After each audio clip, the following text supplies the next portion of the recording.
All right, I'm good to go. All right, welcome to Role Play Cafe. And today, on none other than my 50th birthday, Jason himself is going to run me through a one-on-one adventure using the modern age system. Go ahead and preview it here. Yes. It'll be the first time for me. Jason's run it multiple times before. Yeah, about 5 or 6 times. Different genres. Love it. Yeah. So really interested in this world he's created for me. Yep. No real prep here. I prepared a world and NPCs and a kind of a thing going on, but I haven't made any kind of adventure. As a matter of fact, before we start the session, we are going to make a roll on the random Warden District 27 calls. And you, sir, roll 3d6, and I'm going to see which of the potential things occurs to start the day. All right. 9. 9. Okay. Let me make note of this. Okay. Interesting. So this may be an easy one to start with. Okay. All right. Now, so let's get started. In session here now. Okay. You are held, head pulled back. Somebody's got the back of your head. Another person has your left arm, another the right. You're on your knees. You're stripped to the waist. One eye completely swollen shut. The other eye you're barely able to see out of. You have been beaten badly. And you are surrounded by heaters. Standing on the top of the van is Crazy Joe Bojack, and he has a chant of all of his gang leading this chant as these guys have beaten you and Sally Hampton of District 26, the female warden, and she has been unfortunately beaten badly, molested, and passed around as you have had to witness the carnage and the destruction of what they have perpetrated upon you two law people, right? And there's chanting, "Man eater, man eater, man eater," and as the crowd of heaters pulls away as you're being held, and you look, you see them roll a combine into the circle, and 2 on each side begin to crank this combine, this old farm combine, and they pick Sally up and they drive her toward this combine, and you look away as they throw her into this spinning combine that they call the man-eater. And bang, bang, bang, bang, bang, bang. You wake up hearing somebody banging on the side of your cargo home. You have awakened from a nightmare, something that occurred with you 5 years ago.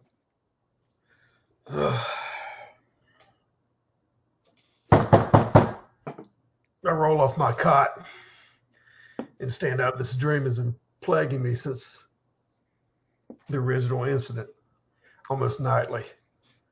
I hate to say it, but it's become like an old friend. I walk over past the broken window of the medicine chest and look down into the sink and spit out my tooth that had obviously broken loose from me grinding my teeth during the night. My advanced age, malnutrition body isn't helping any.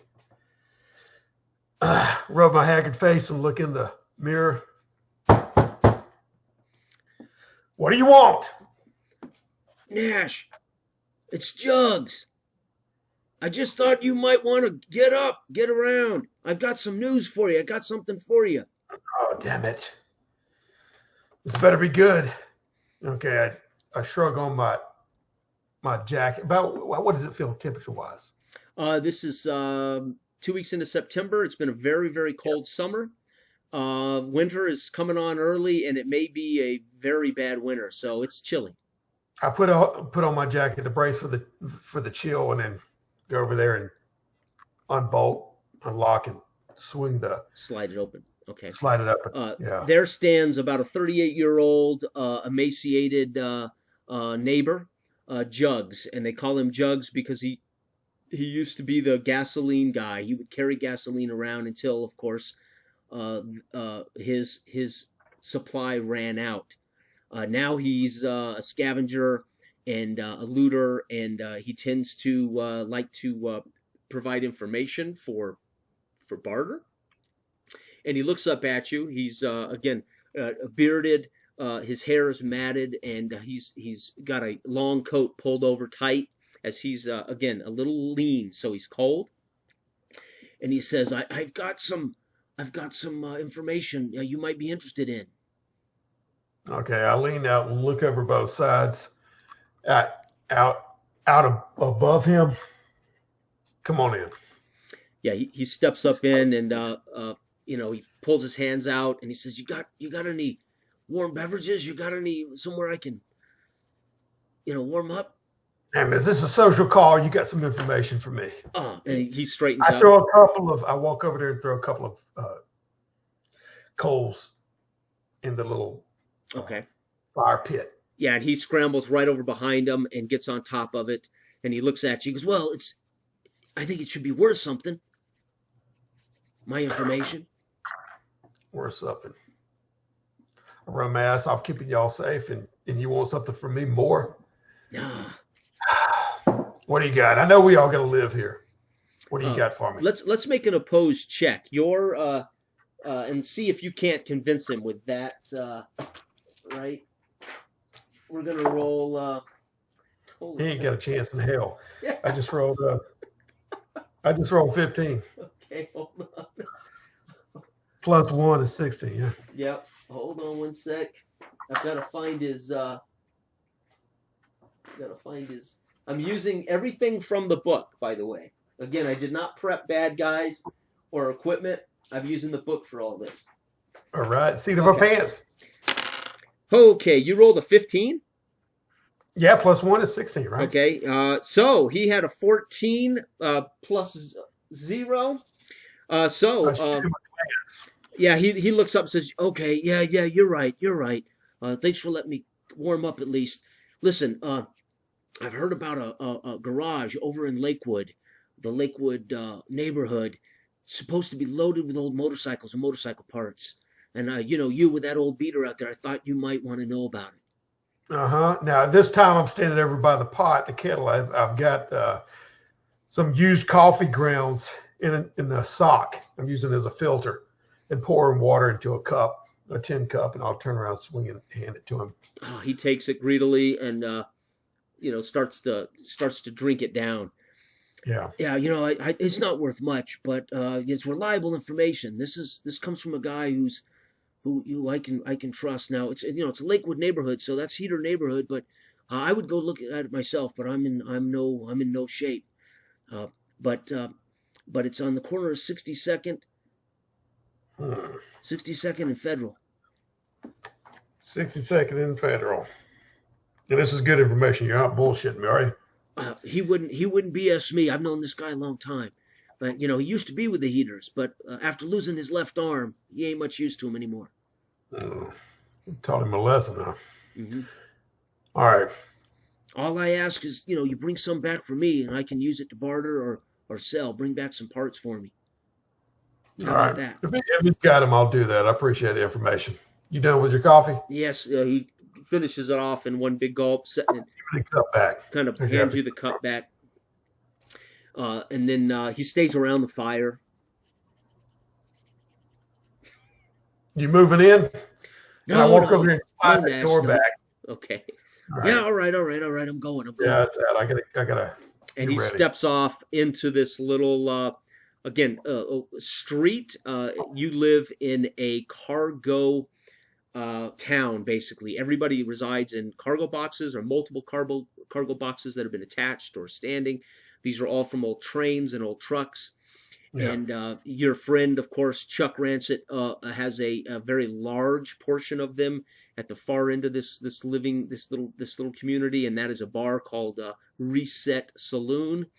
And he built that over a bunker which is his safe house underneath in case things go crazy. He tends to hoard and stash there. You can always trust Chuck. Okay. I take the rest of that kettle that had heated water that I poured some into his cup. I pour me a coffee, and the rest of it I pour into the sink that's underneath that broken bathroom medicine cabinet. Just pinned to the wall. I plug it and pour it in there. Splash my face a little bit, get the dust off, and stare at myself. Okay.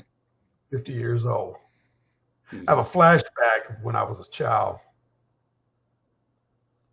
running a picnic area somewhere in the mountains, in the Rockies. The world's gone to shit since then. I dry my face off and throw the towel down and finish my coffee and grab my gear and walk out, slide the door shut, and head down the street to the reset. Okay. Yeah, as you wander down, there's some of your local neighbors. They'll nod at you as they're doing what they're doing, right, in their in their lives, which is generally trying to survive. Right? There's not a lot of commerce. It's a barter-based system generally, and people are just trying to prepare for what they suspect is going to be a bad winter with this cold summer. And it takes you just a few minutes to walk down the street to the Reset Saloon, which is open, right? It stays basically open in the front because he can secure it if he needs to. And as you walk in, it's dark, right? You woke up. He woke you up at about 10 in the morning, by the way, right? So you slept in. The only thing that has been burdening you for the last couple of days is that 3 bombs have gone off in the last week that have cluttered I-70.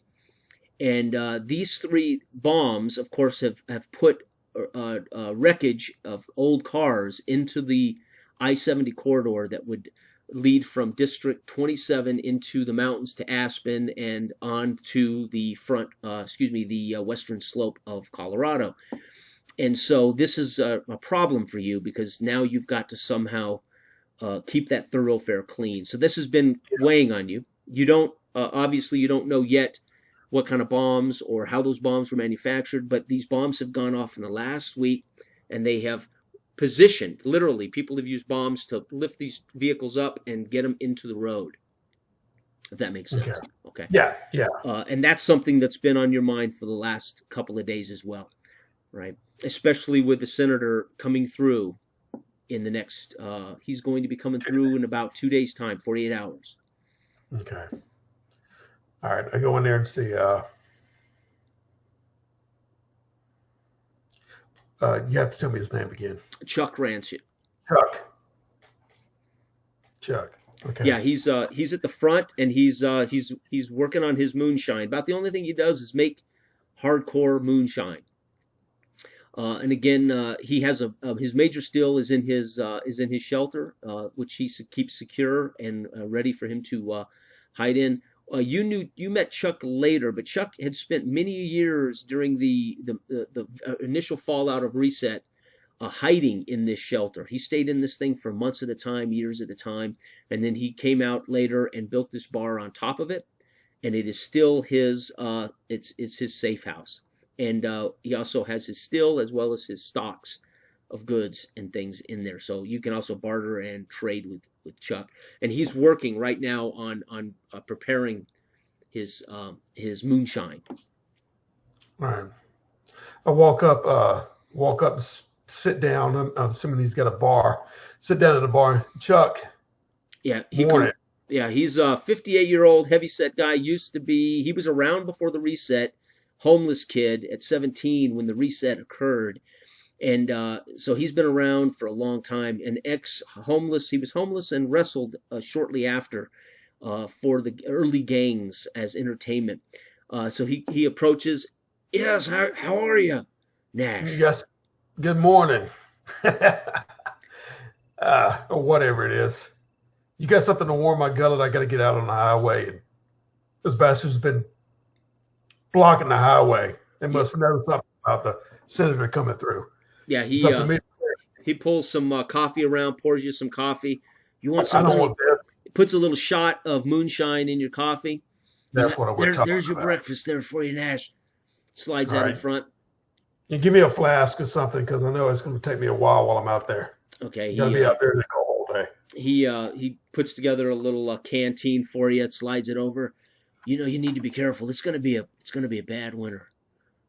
There's a lot of activity out there. I may even shut down my shelter this winter.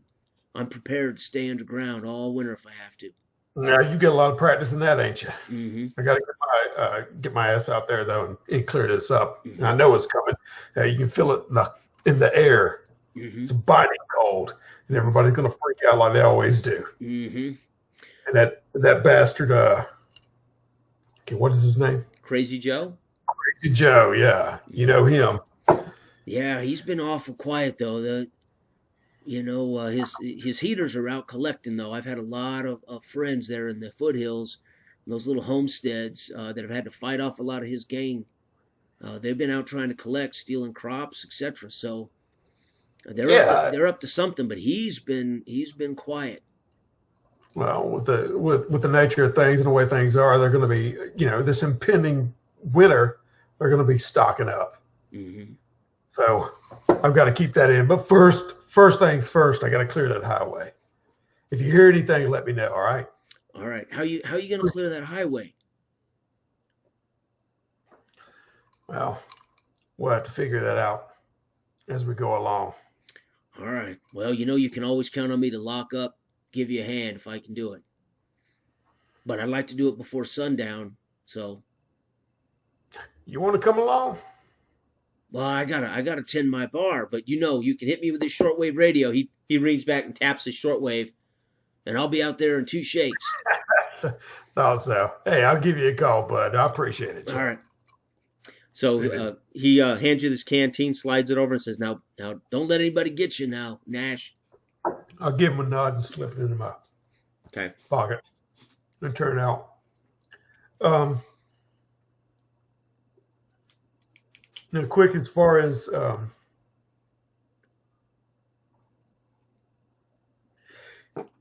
I've got a bike, but do I have any kind of? Is there anything locally here, or would I know anywhere as far as explosives? Or you mean, do you know anybody that knows explosives or has explosives? Yeah, either. Okay, yeah. Let's make a check here. Let's make a okay. What do you have there as far as your talents and skills? They're all physical? Yeah, they're all physical. Okay. So let's just make a straight roll for me, and I'll apply a modifier to it. Now I do have a reputation of a rank 1, so I don't know if that would affect it. Okay. Yep. So we'll add that to your roll here too. What the heck? Okay, that's 11 with the modded. Okay, there's a young kid, about 17. His name is Johnny Strazenheier, and he's basically been helping his mother survive. And he lives not far from here. They have they found an old bunker years ago, and he and his father secured that pretty good. Now his father unfortunately became a victim of bandits or outlanders or heaters or something in the last few years. But this kid has done his best to help take care of his mother, who's got an ailment. And he tends to play with, explosives. His father had been you might say he learned a little tricks of the trade from his father. Okay. So you do know of him. All right. And if he's in the same district, the same little. Yeah, he's about a 15-minute ride south from your location. Now that's the point. When I walk over back to my area, I straddle the bike and then try to, here's hoping, and try to crank it. Right. All right. Yep. Now, as far as gas, do I have? That's all going to be tied to your resource check. So every time you start your bike, we roll. Now, it doesn't mean you're out of gas. It could mean the bike breaks down. It could mean whatever. But yeah, make it straight check. Now, if you have parts or you have gas, you can use them to modify this roll up. But right now, you don't have any extra stuff. Right. Yeah, and I just rolled an 8. Okay. Okay, so the bike grinds and struggles to flip. It doesn't, you cannot get it to fire, right? Uh, and then it kind of put and starts, and you feel a pop and smoke sputter out the back.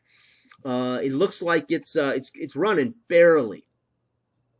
Okay, yeah, and it could die out any second. Mhm. I've got to get Sip to look at this thing.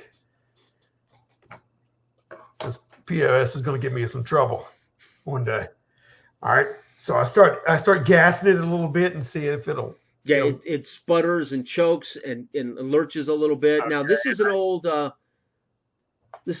dirt bike basically that's been that's probably slapped together by all kinds of different parts and things like that. It's an old Freaking bite. yeah. Yeah, I'm gonna kick up a little gravel and dust Okay. as I kind of peel out So of there. so And hit it. currently in the state it's in, you won't be able to hit fast, right? You're only gonna be able to do standard speed. You won't be able to hit Yeah. fast speed, right? And you're gonna be at a -1 in handling if it comes up. Okay, so right now the bike's moving, but it's pretty pathetic, right? But you're at least mobile. Yeah. Well, Well, hopefully I can make it to him. okay. As it's So now where are you headed? You headed to the boys' I'm, house, I'm John? in, yeah. I'm gonna see what he can do. You Okay. know. All right. So as you move through the streets, now again, this is Denver and the foothills, Lakewood. There's a lot of little cities that comprise the metropolitan mass of old Denver, but overgrown. Lots of derelict vehicles, lots of dilapidated old buildings, and some of the roads are recognizable. Very few have actual street signs.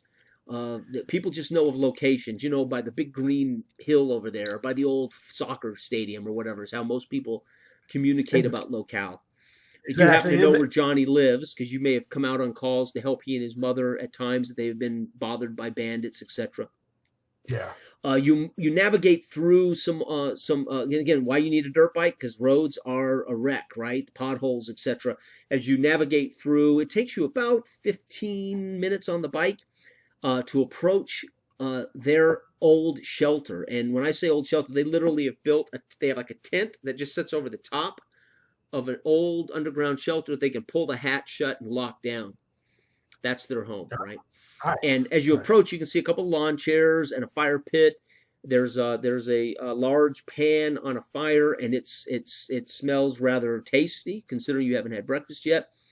And you see his mother laying on a cot in the tent in the back away from the fire, and she's curled up in an old, looks like an old sleeping bag, some kind of old, and you know that she's been battling some kind of chronic disease and is dependent on medication to stay alive. And this is where Johnny spends majority of his time scavenging, trying to keep medication to keep his mother alive.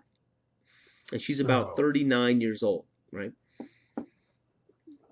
So as you approach, she sits up immediately and starts fumbling around under her sleeping bag as if she's looking for something. And when she realizes that she smiles. Again, gray coloring. She looks prematurely old. She's her teeth are yellowed and dark, but she smiles and tries to stand up in the tent at her cot and can't quite get to her feet. It's okay, man. Yeah. Sit down. Yep. Johnny, anywhere around? Nash, how are you, Nash? Help yourself to some stew. I'm doing good, thank you, man. I might do that. It's a little bit bitter cold out. Is it not? Yeah, soften it up around her, and I'll pull up a little area and sit there and talk with her a little bit. In the midst of it, is Johnny around? Johnny, and she coughs a little bit. Well, Johnny, he's always up out early.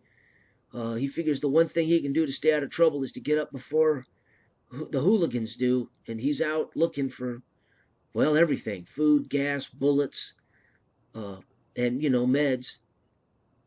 He's a smart boy. He told me he was headed down toward the old pharmacy down there. He's been trying to get into an old door, an old locked portion of that old pharmacy for years. He thinks there might be more meds in there for me.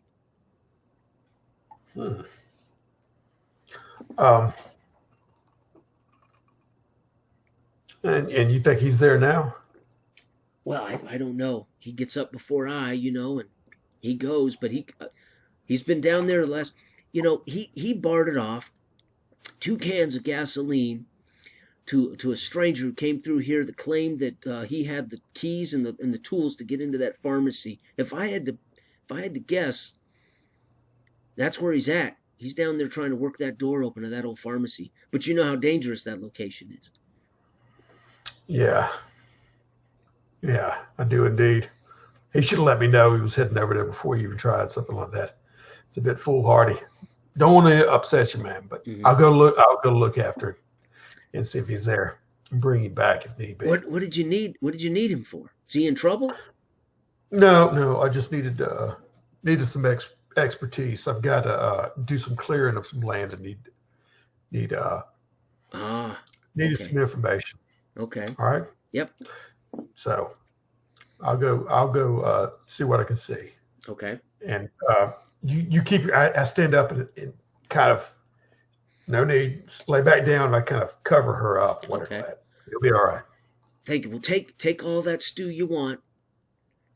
And you see as you kind of tuck her in and you maneuver her bag, you see underneath it she's got a pretty hefty looking hand cannon on her lap. Okay. Right, and you might recognize it as her husband's old 357 44 hand cannon. Yeah. Right. Keep that close in. You kind of smile to yourself, knowing that it may or may not even work, and she may or may not even have bullets for it. But either way, she's got it there with her. Oh yeah, that's why I say keep that close in.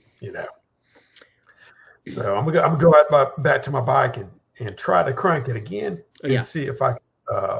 Now I've got sufficient directions about where this pharmacy is. Yeah, right? This is your district. It's a large district. I'm not going to break it down into square miles, right? Because it's not really relevant. But it's huge. But yes, you know it all pretty well, and you've been here now working as the warden in the district for 15 years. So yeah, you know pretty much what they're talking about, right?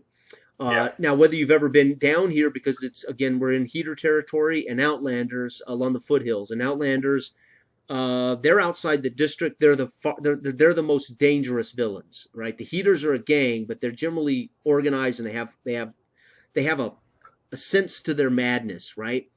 Yeah, with a leader, etc. But the Outlanders are just evil more rabid. Beasts. Yep, they're just straight up survival of the fittest. No organization, dangerous. And the Outlanders very often creep in from the foothills to steal what they can and to harass who they can. Yeah. So he has the potential of running into something like that. Right. Yeah. That area is more to fear from Outlanders than from Heaters. Right. Really? Mm-hmm. Yeah, foolish. Anyway, when I get on this, I know this in my mind. All right. You want me to roll for the bike again? No. Okay. There'll be times, but not yet. No. Gotcha. That's fine. Okay. I get on the thing, wrap up. It gets cold when you're driving on a bike out in this kind of weather. All right. So I brace myself a little bit, and I got a little handkerchief around my neck. I'll pull it up around my face. Okay. And crank it up and head out of there. Now on the way to there, if it's getting sparse with buildings and everything, I'm going to be naturally just looking around perception-wise. I've got seeing a focus in that. Okay. So I'll roll that and see. Yes, do. That is 13 plus 2 is 15. Yeah, and as you're humming along here, it's putting. It's not, again, you won't be able to get this thing up to full speed right now, but you do see there are people out and about. Some you can kind of recognize by their clothing, by their demeanor, that they are just other human beings scavenging from local neighborhoods, other local cargo towns like you live in. None of the living district people are outside the walls. They work and reside, and they're the elite. And you won't see them out here unless they're out on business for some bizarre reason. And you certainly spot a handful that look a bit rugged. Probably 4 of them, and they're working along the tops of old cars. They're following and running alongside you. You can still, for the most part, outrun them, but they're definitely not just scavengers. These guys look more like Outlanders, bandits. They might throw a few rocks in your direction. Okay. All right. Well, if it's raining or pelting me with rocks from far out, I just kind of bridge and brace off my distance from them a little bit, skirt further out. Okay. And I'm going directly to there. I'm looking as well for maybe some kind of tracks that I can see along the way. Okay. Yeah, this area is overgrown. There are some footpaths that are trodden down by people who do just pass through these lanes. I would call them lanes of migration for locals, for bandits.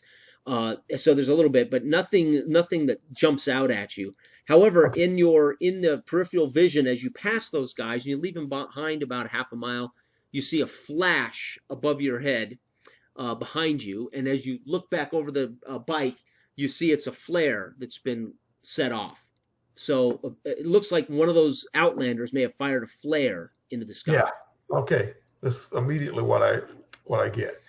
I ratchet the bike down to stop. Okay. And take a good look at what they're doing. You can now just see him, one standing on the top of an old car, and you can see he's waving. The others now are off the vehicle and they're coming towards you, but they're about a half a mile. This flare's going. And you hear a little bit of banging now. The direction you were headed, you hear some banging and you hear some noise as if somebody is responding to that flare. Okay. A banging off in the distance. Yes, right? But in the direction you were headed. Yeah, but it's in the distance. Okay. And as you sit there on the bike, I'm assuming the bike, you're keeping it running, right? Yeah. Okay. I'm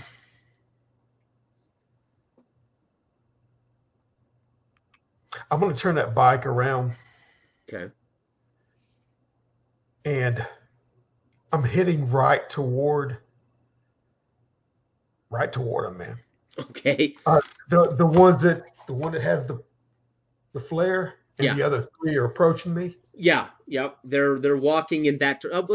It's hard to say they're approaching you, but they're following in the direction you went. Okay. Right. So it's hard to. They're just coming towards you, but it's before going right. And the other one is on the top of the car, and he's waving his hands, and obviously he's got something in it. You can assume at this range it's probably the flare gun, right? As this pops, cracks, and eventually goes away. So you want to turn into them? You want to head toward them? Yeah, I'm sitting there right now. I've already broken my shotgun in half. Okay. And I'm putting the shells in it. I cock it straight. Okay. And I turn around and I'm heading right for him. Okay. Okay. So your goal is to, what do you want to do? SOB is signaling to and why. I don't want to drive directly into a trap. Okay. All right. So you want to approach them and ask questions? Yeah, they're Outlanders. Yeah, I'll ask some questions. Okay. Some hard questions. So as you approach, the three realize you're coming toward them, and they kind of scatter around. They make it difficult for you to target all three or four of them. Right? They scatter out. A couple get behind cars, and there's one kind of in the middle of the road, laughing and They don't have weaponry, or they're not known to have weaponry, since they're obviously Outlanders. Right. If they can have. It's been rare it's been rare even with the heaters that many of them have weapons, and if they do, rare bullets, but they could. These guys appear to have bats, clubs, old branches, right? Yeah, but if he's got something to signal somebody, right? A little bit of an organization more so than I'm. All right, so I'm thinking Joe. All right. Well, I'm running over there to the one that has the responsibility of signaling off. That's who I'm aiming for. Okay. So let's make it a post check as you ride past the one standing in the road, because he's standing out there laughing and he's got a stick. As you ride, you're going to try to ride by him? Yeah, if I don't clothesline him in the attempt. Okay. So a little opposed check. Remember, if you roll doubles, you get a stunt if it's successful. Remember that. Nope. Any doubles. I've got a 14 plus 1 for his dex. I got a 15. I failed that drastically because I just got a 6 total on all three. Okay, so what is your so he beat you in the opposed check. So Yeah. as you ride by, he grabs your arm and twists. So you got to make a bike check here at -1. Your dexterity, no, driving. Excuse me, driving is dex, right? Yeah. Yeah. So your dex is +1, -1 for the bike's condition, so 0 modifier. Okay. All right. That's actually a good roll. That's 16. Okay, so you're able to keep the bike upright, and he's But literally got a hold of one of your arms, and he's trying to throw his leg over the back of the bike to almost like to ride behind you. And he's like running alongside. He's holding onto one of your arms, but you're able to keep it steady and go. So, Okay. What do you want to do? I am riding, and I'll ride right into a car, the biggest obstacle I can to scrape him off me. Okay, now again, you're gonna have to make, I hate to say it, driving test, because you could crash your vehicle into this car. So and he'll make an opposed check. Okay, with no modifiers, it'd be 11. Okay, so you're good there, so you slide this bike up without wrecking it into the car, right? Yeah, I just want to pin him. Right, and so he hits. He fell desperately his dodge roll, and so roll 1d6 for damage at this speed. Oh, it's just 1. Okay, and he fell desperately. He would have had a stunt, but he fell. He lets go of you. When he hits, he kind of knocks the wind out of him. He pulls his arm up, and he lets go of you. And you can scoot away from him here if you want to. Yeah, I clipped him. I'm going straight for the other guy. Right. So he's down 1 stun point. This is impact damage for him. I'm like, get off me, you bastard. Yeah. And he's kind of stunned along the car. He's let go of you. And as you, again, head off away from him, you see the guy with the flare gun now coming. He jumps off the top of the car and lands, and he's kind of looking like he wants to run. All right. I'll speed up as much as possible. Okay. He's on foot. So you're chasing him down with a bike. He's running through he's trying to go through cars and run away from you in the direction opposite the pharmacy. So he's leading you away from the pharmacy, though that you were headed toward. Yeah. With that, all right. I'm saying stop, or I'll shoot. All right. Okay. He doesn't appear to care about that, and so make an opposed chase check here. But you got the bike, so you've got an advantage. Okay, that's 11 again. Okay, so 11 unmodified. So okay, yeah. so he has a 12. So he just cuts off a truck and drops down as you have to navigate through this thing with your bike. Okay, and then again he's running again for some more cars. So as we continue this chase, I'm setting your difficulty with these rolls. Does that make sense? Yeah, that's fine.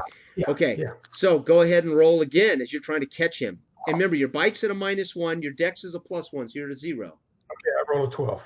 Okay, he has a 15. So again, it's like you're just starting to catch up to him, and he cuts off, dives, and rolls. Parkouring over the cars right, and everything. While you're trying to maneuver this bike, right? It's so good over the hoods, yeah. And make a perception check for me as he's hoofing it again toward an open garage. Okay, perception is I get a +2. Well, I just seeing, right? That's still perception. Yes. Okay. All right. So +2 on the 13. So okay. So out of the corner of your eye, when you navigate through this, as he parkours over another vehicle and he takes off toward an open garage, and I mean like an old parking garage and a derelict building above it. There's pylons, and you can see through this building. It's an old, where it would have been a place where they would have parked under a building, but it's not a garage like a house garage. And you see he's running toward that, and you can see there's nets and chains that hang from that, right? Okay. And he's running for that. Now, these nets and chains would be very, very dangerous for you to ride through. Oh, yeah, exactly. Right. Okay. Exactly. Now, he made his run roll, so if you're still chasing him. Yeah, I'm still chasing. I will, as we play, I'll pull up short. I ain't going to do anything crazy like run into it. But yeah, you can still catch him before he gets to it. He hasn't gotten there yet. Yeah, I didn't know about but that's where he's headed. All right.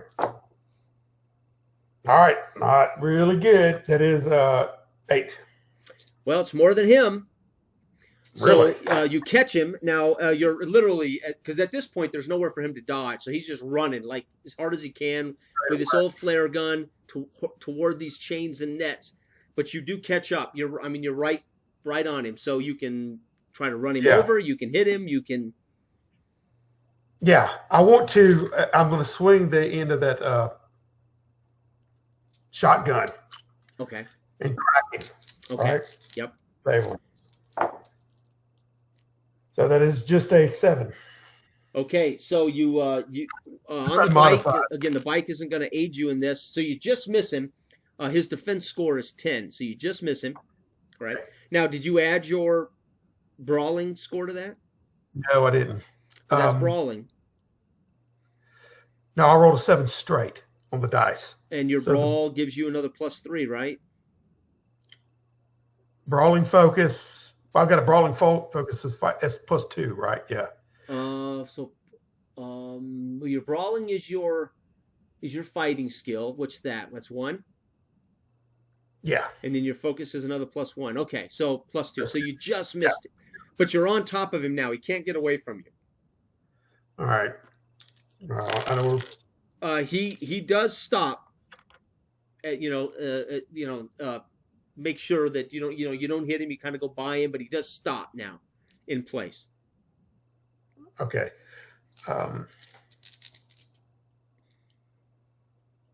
Spinning around a little bit with the bike and doing a backwards strike. Nice. Oh man. That's 11. Okay, that's a hit. Roll 1d6 because you're clubbing him with this shotgun. All right, a 5. Okay, so one's taking 1 point, right? And you said 5? Yeah. Okay. And that's stun damage.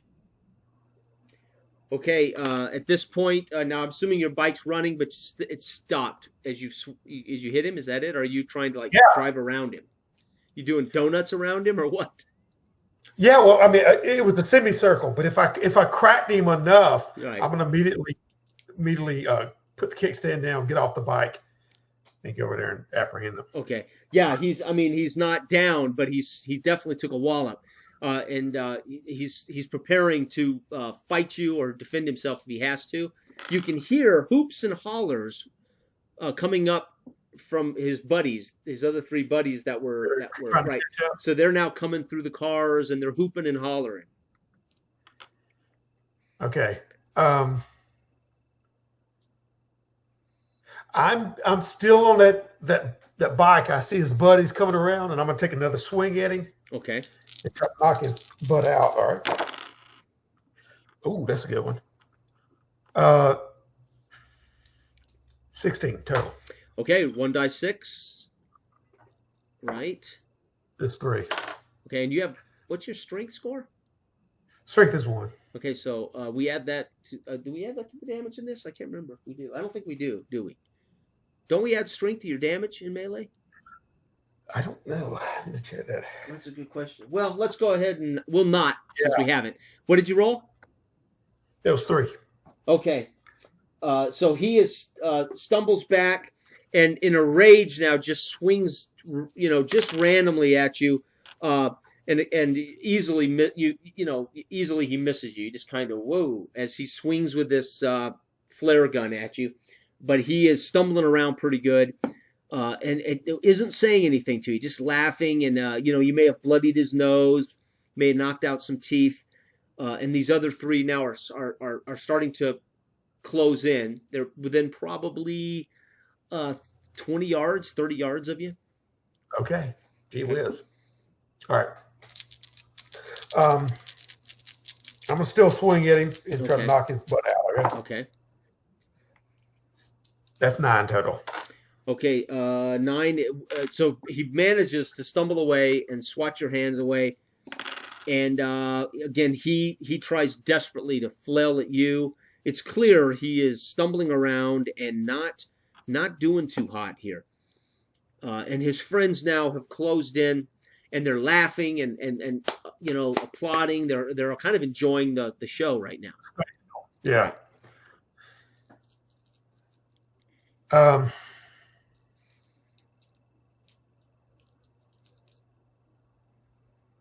Now, none of his friends have any kind of weaponry on them, right? No, they're all just carrying what would be called clubs, right? It would be impact damage, like branches or bats or yeah. Yeah. Okay. The bike, I step off the bike. I don't know if I can do this in 1 or 2 actions or whatever like that. Yeah, you have minor actions, yeah. Okay. Just swing off the bike and that way fully engage him. Okay. Oh, man. 8 total. Okay, so you don't hit him. He fails to hit you, and Oh, wait a minute. Mhm. I just rolled 2 1s on my regular and I get a stunt of 4. Right, but you have to succeed. Okay, gotcha. So if you succeeded, then you would have stunt points, right? Gotcha. Yeah. All right. Okay. He missed again. You kind of he's staggering away from you, not really able to get any kind of purchase with this. He might be hitting you, but it's irrelevant, right? It's like you're just trying to get him. Yeah. However, now this turn we're going to roll initiative, right, with all 4, right? Gotcha. So, and I'm just going to roll for them, and you just roll plus your dex. The highest score gets initiative. 9. Okay, you win initiative. So again, you're right here in melee with this guy. They're rushing in, right? Okay.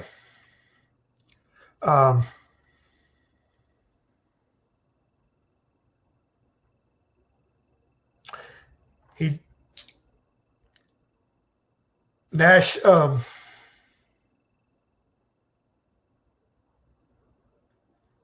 want to, okay. He's like that. I'm going to try to, I can't really grapple him, so to speak. But what if I wanted to disarm him, basically, or wrench the weapon away from him? Sure, you can, and you can grapple him. You absolutely can. Yeah, it's just you're choosing to lock him down as opposed to lock his arm and pull out his right. So you're attempting to grapple. If you get a stunt, there's actual grapple stunts, but your goal is to get a hold of him, right? Yeah, and I've got a might on strength, so actually that applies to anything. Yes, it does. Yeah. All right. 13 total. Okay, if so might, one. Did you get any stunts? No. Okay, so you've got a hold of him, right? And at this point, you've got a shotgun in one hand, and you've now grabbed. Describe what you're doing. You've grabbed him in a headlock. Have you grabbed him? Yeah. I've grabbed him like that, like I'm holding him, up to me like this. Okay. He tries on his turn to break that hold. So you just need to make a what's your strength again? Okay, strength of 1. Okay, but I got might as well. Right. On a focus. Okay. All right. So yeah, he's not going to break. He's not going to break your hold, right, on this, right? All right. Okay. So he's squirming, trying to get away. The other guys stop and they're circling, and one guy laughs and he's circling around to your right as you're holding this guy. You've got this shotgun in your hand, and he's circling around to your right, trying to get behind you. It looks like, right? I'm like, and I got the gun pointed right at him. And the other two are laughing, and one of them tries to get your eye contact. The other guy is going to the left, again, trying to get around you in the bike. And the guy directly looking at you says, who are you kidding with that shotgun? You don't have any bullets. You would have used them by now. Are you willing to bet your life on that? And I'm holding him like that. I'm backing away a little bit from the bike, okay? Yeah. Like maybe up against the wall. Okay. So anyway. Yeah, so on his turn, he says, you don't have bullets in that. You dare him. He screams and comes rushing toward you on his attack turn. And misses you because your defense is 11. What's your defense? Defense is 11. That's correct. Yeah, so he misses. He comes staggering. Maybe you slide away, push this guy in his way, and he kind of bounces off you and him, and staggers around now, and he's swinging his his little branch. And the other Yeah. two, on their turn, you see them onto the bike, and one guy's on it trying to start that bike. Same trouble you had with it, he's having with it, and the other one's going, "Come on, man, come on, get that bike." And then they get off, and they're trying to run away with it. They're like pushing the bike. Those Okay. two. Well, I mean, while they're doing this, all I'm doing is shooting at the fuel tank of the bike. Oh, shit. There we go. It's That's 10. the bike is a defense of 10. It doesn't have any, right? So Oh. roll damage for the bike. 4. 4. Yeah. Oh, D6, okay. right? What's that? 6, right? Yeah. Damage? Okay, it's 4. Yeah. Well, no, this is your shotgun. 2d6 plus 2, right? Yeah, you're right. You got to roll 2d6 plus, because you're trying to blow up the bike, right? That would be 10 total. Yeah. Okay, so let me roll. This bike explodes, doing oh my gosh! So you hear this boom, because I mean you literally put bullets into this gas can, right? Yeah. Uh-huh. That's what I was wanting to do. It explodes. You need to make a strength check as the reverberation of this bike exploding. You see the one guy sitting on the bike trying to push it, and the other guy who's trying to push it from behind. They just get flung into the air in pieces, just ripped apart.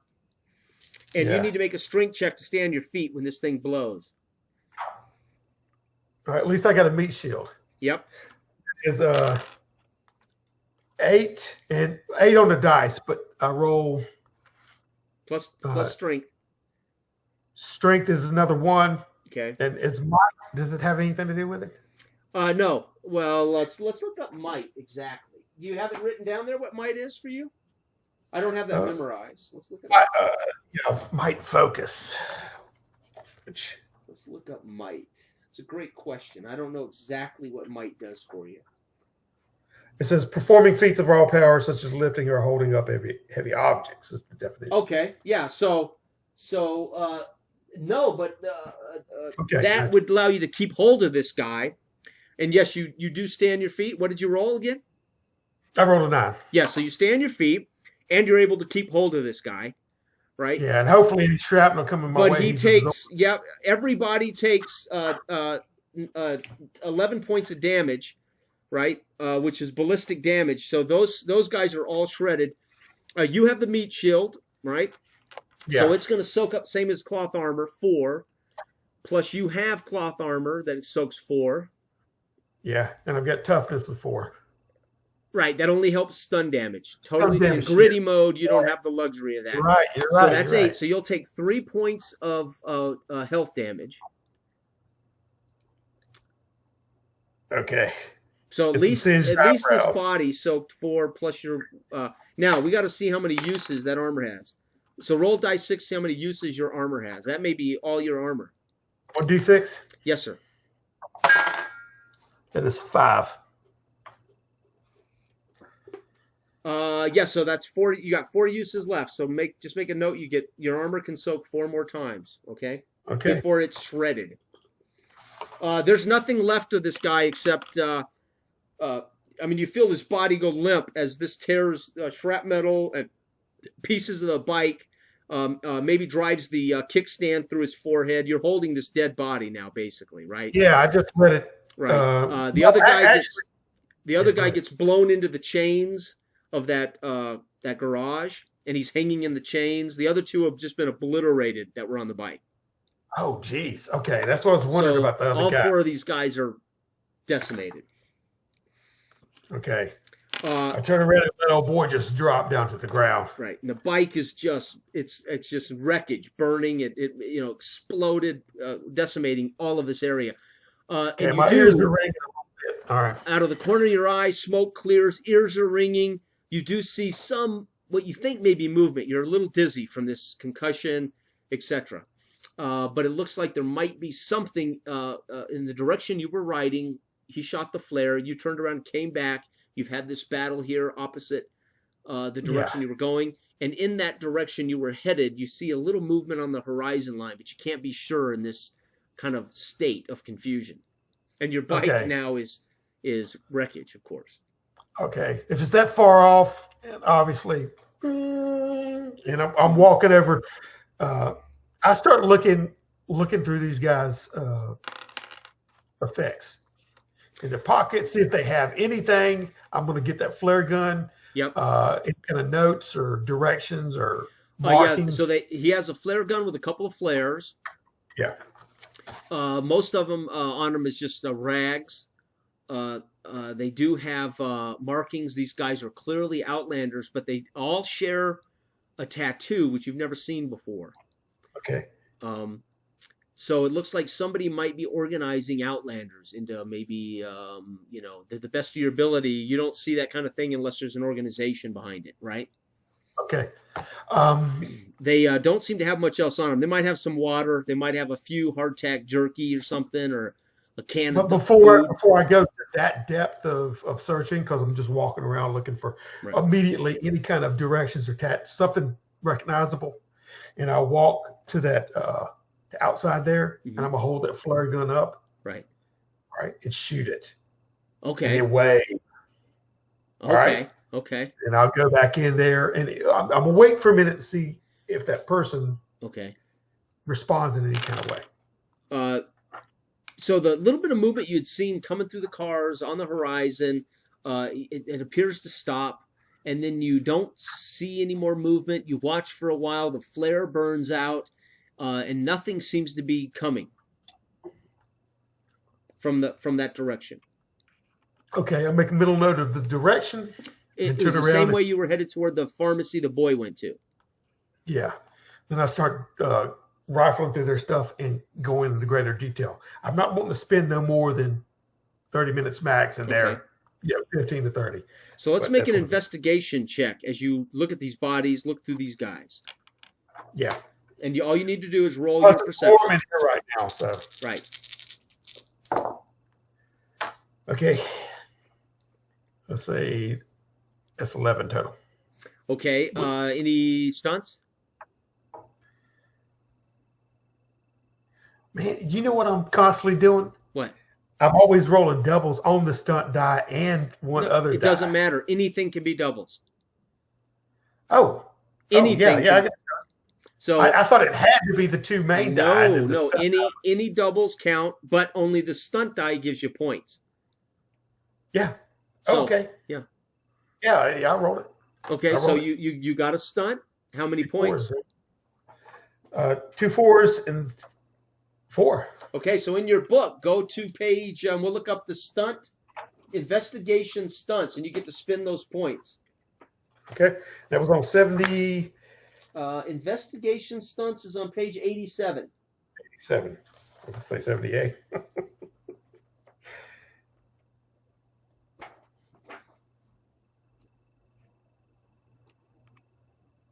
Wow. So you managed to kill 4 crazy bandits. So you can spend 1 point 4 times. You can spend 3 points and a 1 point. You can spend 2 2s or a 4. But if you don't spend them, they're gone. So it's up to you how you want to spend them on that chart.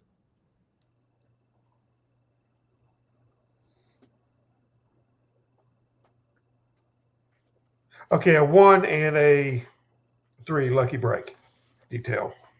Okay, so we got an aha. GM reveals additional useful fact about the object of the test per point. Simple. Okay, so you're spending 1 point. And then lucky break. The test result leads fortuitously to putting 2 and 2 together. Treat the irrelevant focus as a tangible one. Okay, so the simple fact is, right, they are, you recognize one of them.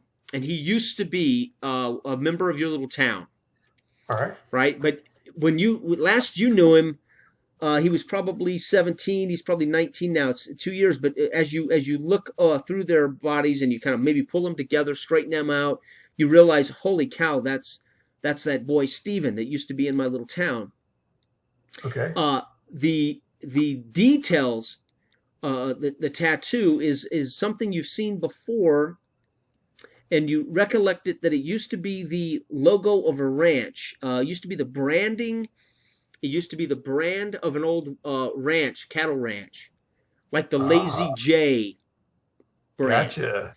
And they're all wearing a tattoo, right? It's not a brand of Lazy J, but it's the tattoo of the Lazy J Ranch. And you know where the Lazy J Ranch is, right? It used to be a homestead that belonged to the Johnsons family, and they used to raise crops. They tried to raise cattle. Been very difficult to keep cattle alive in this last couple of generations. But you haven't been out to the Lazy J Ranch in a long time. This boy Steven has no connection with the Lazy No, J. but he used to live in your little cargo town, right? Your little town of cargo boxes. Yep. But he was 17 then. He's probably 2 years old. He's kind of disappeared since then. Right. Didn't pay attention to where he went, and now, right, obviously, no. All right. Geez. Now, did he seem lucid and sane before? Well, you didn't really know him that well. He was a 17-year-old kid. He seemed to be. You never had any trouble with him. You never had to scold him, arrest him, or right. But he was so irrelevant that you almost forgot that he used to live in your little town, right? I mean, until you looked him over and went, oh wait, I know this kid. Face in the crowd, yeah. Right. He was just another kid, right? Yeah. All right. And as far as the Lazy J, you said I know where that is. Yes, that's in the foothills, that southeast of your position in the foothills, right? Okay. So it's probably 25, 30 miles from the Heater compound, opposite side. The Heaters are on the northwest foothills of the I-70 corridor at the Eisenhower Tunnel. They built themselves one of their chief compounds. The Lazy Ranch is on the other side of I-70. Still southeast of your location here, even in the foothills. Probably 15 miles from you right now, as a bird flies. I mean, if you were to take roads, it would take you longer. But I'm heading southeast. You're right? You're headed just straight south from your location right now. Okay. So you know, the mountains are when you're facing south in Colorado on the Front Range. The mountains are on your right side. So when you're facing north, the mountains are on the left-hand side, the west side. Gotcha. So you're currently headed south, which means your mountains and the foothills are on your right-hand side. And you're paralleling the foothills right now in compass. Okay. But the Lazy J Ranch would be diagonally of you about 15 miles as the crow flies. Gotcha. And you haven't been there in a few years probably. I have to check that out. First, I got to get to Johnny. All right. Now I'm going south to this little compound. Pharmacy. Yep. First, yeah, I do not have now. As far as me knowing where this pharmacy is it walking distance right now, or is it? Yeah. Oh, yeah. I mean, another 10 minutes on foot. Okay. Yeah. So I start walking that direction, but it's in the same direction as their signaler, right? Right. When he signaled, you heard banging and a response and noise before you turned around and went after him. So there's somebody that was acknowledging that flare from the pharmacy position, or toward the pharmacy, somewhere around there. Right. So clearly there's somebody between you and the pharmacy or at the pharmacy. Okay. I will try to. I'm going, but I'm doing it in almost a stealthy way that I stay behind cars. I don't want to project myself much. Right. You know so you're sneaking. So let's make a roll right now to set a sneak score for me. You just give me the total plus your dex. Okay, that would be 10. Okay, so your total's a 10. Okay, so that would be what they would have to roll. Did you get a stunt? Oh, that's a good question. No. Okay, because that would set your actual degree of success. So here's an example where if you rolled that 10 and had 2 3s, for instance, and your stunt die was a well, it can't be. Well, anyway, the stunt die had been a 5. That would have meant you set your score, but you did it at that high a level, right? Yeah. So right now, just a 10 is what I would need to see you, right? If don't tell me if I do or not. No, of course I won't. Yeah. You'll find out. I'll find out in the most horrendous way. Okay. So as you top this little rise where all these cars are jumbled together, where he parkoured through them and you had to drive your bike through it, uh, and you get back to that location where he launched that, and you start headed down the hill. You can now see in the distance an old mall. You know, you can see what used to be probably an old Walgreens or some kind of. Again, you might even remember at 9 pre-reset pharmacy like this. But again, you've been around here before, so you know what building it is. You can see it from here. And right now, you're not seeing a whole lot of movement. But as you move along between car and car, keeping low, in about 10 minutes, you get within probably 25 yards of the actual building, right? And you see mingling about in the front there are two of these Lazy J tattooed Outlanders, and they're kind of standing around out front. They're pushing each other, you know, acting a fool. Obviously, they're out front to do something, right? You can see that the door of this old pharmacy, which is it's a derelict old dump. The doors are busted off, but they've always been down, but they're clearly now open, right? They were like hanging, but now they're down. These guys are out front of the pharmacy, and you can see those doors are open. So someone has gone into that pharmacy, of course, recently. Okay, so I see two of them, but I don't see any kind of other action. I'm trying to wait for a minute, get to a vantage point where I can overhear something or either see something through the window and see if there's any inside activity. You want to approach the building with those guys out front? Is that? Well, I mean, I wanted to get as close as possible without being seen to see if I can overhear something or see. Okay. Scope it out. All right. Okay. So as you move along the side of a car, duck and along the side of another car that's a little closer, and you peek up over the edge and you look at them. They don't appear to have seen you or heard you. And you look, trying to look through all windows. It's about, at this point, it's about noon, bright outside. You can just see through. There's no windows in this place. They've been destroyed or blown out a long time ago. And you can just hear echoing coming out of it, but you can't see anybody. But you can hear what sounds like banging and thumping in the pharmacy. But nothing visually. Mm-hmm. About what time of day is this? Noon. Make a right. It's too because you're in such bright light and there it's shadowed inside. You can just hear noise coming outside, but you know someone's in there banging or doing something. Can I discern how many people might be shuffling around or multiple bangs? Right. Make another perception check, seeing check for me again with a +2. Oh, a seeing check with a +2. Yeah. All right. It's 12 total. Okay. So out of the corner of your eye, you something flashes in your eye. So you're looking in the pharmacy and something kind of flat, and you look over and you see on a building across the street on a second level where the window's blown out, etc., and it's just a derelict second level, you see something up there flashing a mirror or something in your face. Okay. Kind of blinding you. And this is at your... I took at it, and I'm going to see if I can discern whether it's sending a message, maybe Morse code or something like that. All right? Yeah. So I'll stop, freeze for a second, and look and see if there's any kind of, semblance to it. So that is on a straight roll. Well, do I need to see the seeing or what? Perception 1? Yeah, just your seeing, perception +1. Okay, that's 12. Obviously, you're looking at it, so... Actually, it's a dot in 12. Okay. If that applies. Oh, yeah. So it's kind of blinding as you're trying to look at it, and then it goes away, and you see the boy Johnny poke his head out and go, Nash, Nash, and then he flashes at you again. He doesn't want to be too loud for the...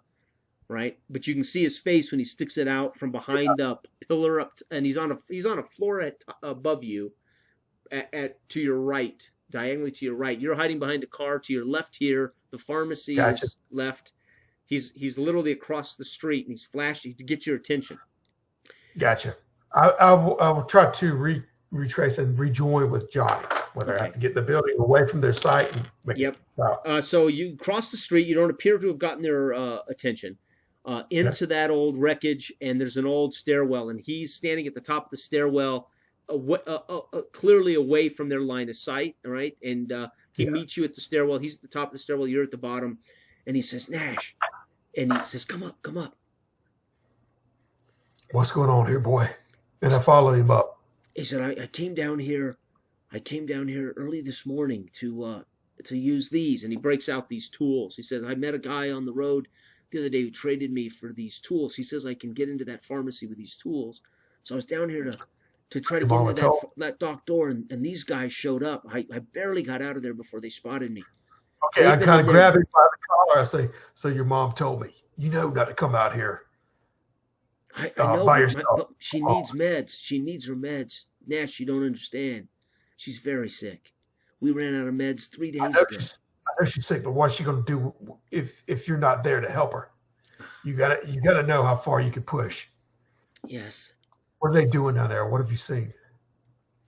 They showed up. I snuck out through that hole, and he points out a hole in the backside of the pharmacy there. He said through the wreckage, and I came out through that hole, scampered over here. I've been listening and watching them. What was that?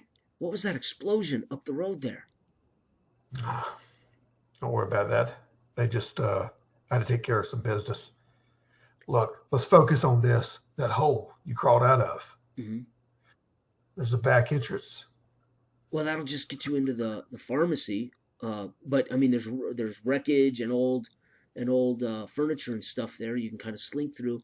I think they're trying to break that door down into that same place I've been trying to get into for 2 years. Yeah, but I need a way to get in. That'll take you into the heart of the pharmacy, and you'll be able to see on the back. You'll be able to see on the back that door. If that's what they're trying to do, they'll be at that door. Okay, I'm looking around real quick. You don't have a radio on you, do you? Do I remember? He looks at you like, if I had a radio, I'd barter it for medicine. What are you, crazy? Okay, no, I say this absentmindedly as I'm looking around the place or whatever like that. Is there anywhere where I can tap into? Yeah. Now, yes. So let's make a resource check. You need to be 12 and up, and this will determine whether there's a landline around here you could tap.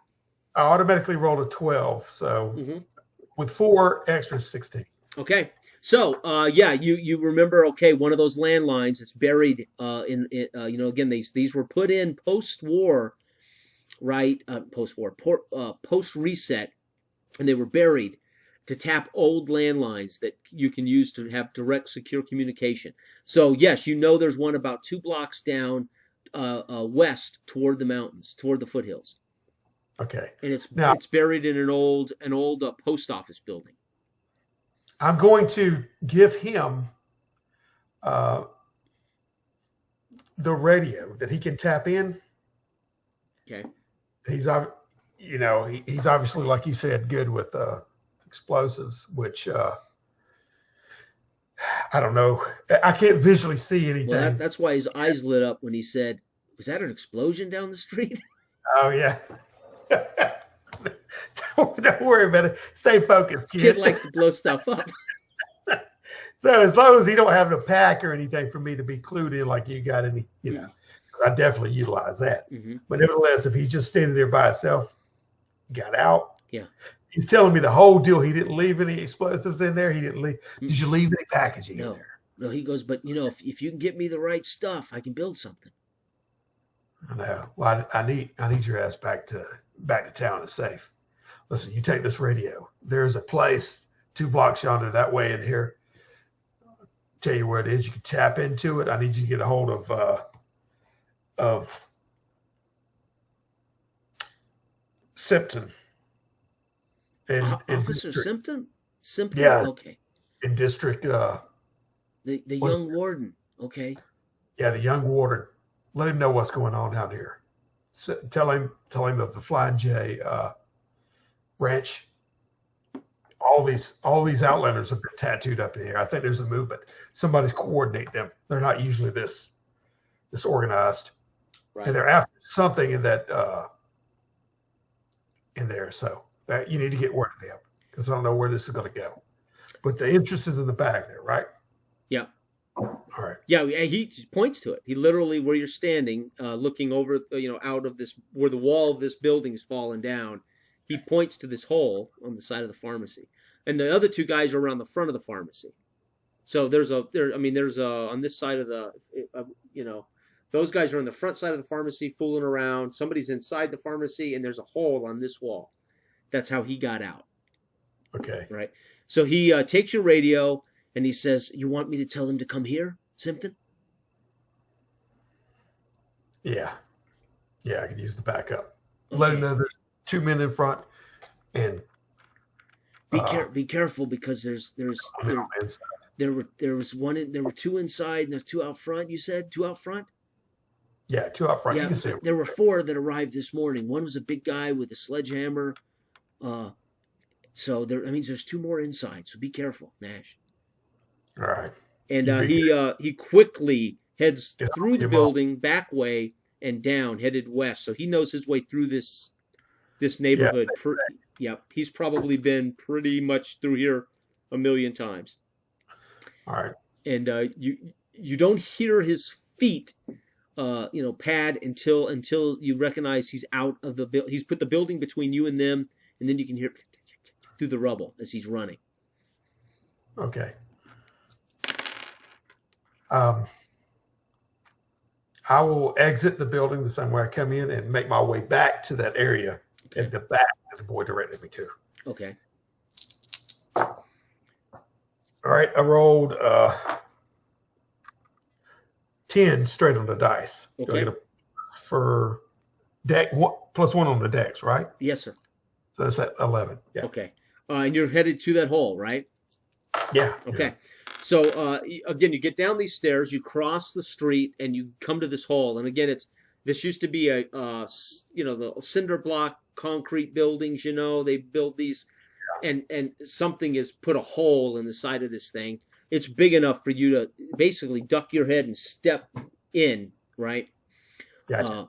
And as you peek into this hole, before you step in, you can see the shadows of those 2 knuckleheads out front, right across the pharmacy. You can see the shadows where they're reflecting on the ceiling of the pharmacy as they're fiddling around, playing grab ass out front of the pharmacy. You hear the banging and the hammering and the banging, and it's reverberating through here, and it's on the far side inside this pharmacy. And there's Johnny wasn't lying. There's a lot of rubble. There's part where this building had been knocked in. There are old food racks and things that are knocked over, right, creating a semblance of cover. Okay, our conversation was a little bit fast with him and directed. The package that he had when he showed me, mm-hmm. I will have and would have grabbed that sucker on the way out. Yeah. You see what I'm saying? Unless you don't. No. He just took that radio and headed straight for. Yeah, to me, I'm like, he says that. All right, I'll take care of this. Right. So it was a nap. I got that secured to me. I'm looking at, when I step into this place, I'm looking around for anything, whether it's gasoline, rags, bottles. Well, there's all kinds of old stuff like that. Whether there's actual gasoline or not, we'll have to make a resource check for. Yeah. So make a roll. This is a 15 plus. No, I failed on that. Okay, so the odds that there'd be just gasoline in here that has not been picked up yet was a tough chance, right? Right. But you do find old plastic, chemical containers. You do find old rags, old garbage. There's garbage strewn all around, right? You might find old Tide, old dishwasher bottles, things like that. Okay. I'm going to keep out of view of those knuckleheads in the front and work my way through the pharmacy to where these guys are hammering on this, if I can do that. Sure you can. You want to get low and work your way through the rubble. Yep. Again, you've already rolled your stealth. You have cover, which gives you a bonus, right? Yeah. Okay, so you're working your way through. It doesn't appear as if anybody's heard you or seen you. Again, now you start to peek out from behind a counter. You can see those 2 guys now have calmed down. They're not punching each other and playing grab ass. They're kind of standing out there. looking, and at one point you hear them talking, but you can't make out what they're saying. And the hammering stopped about 30 seconds ago. You could see now as you look that direction, there's a big guy. This guy's probably 6'5" or so. He's not real muscled up. He's tall, lean, he's clearly malnourished, like many people in this in your life are. He is stripped, soaked. He's got overalls on that he's actually taken the top off and tied around his waist, and he's got this huge sledgehammer, and he's got one guy standing there, with him, and he's also bent over, breathing hard, sweating. He's stripped off his coat and top as they're hot. Although it's chilly, they've worked up a hell of a sweat. And then the little guy picks up the hammer and starts hitting on this door again, and they're just working like mad on this pharmacy door. And they appear to be splitting shifts as they fatigue. And now, as far as the hammer, is it making much of a dent in this? The door's taking a beating, but it hasn't loosened up, that heavy duty bolt lock, right? Okay. So, but the door's bent all to hell and dinged in, but it's not loose, right? But they're beating the shit out of this door. Yeah. It's both of them, and they're both focused on the door, right? Right, and one's resting right now while the other one's doing his shift, banging on this door. Okay. Now, where's he resting at? He's just standing there behind the guy watching him work. Okay. Now, if it looks clear, I want to, and this is the big dude, right? Yeah, So, he's not working the door right now. He's just watching the little guy work the door. the big one's standing there doing what he's doing. Right. The little guy with the hammer. Right. I want to.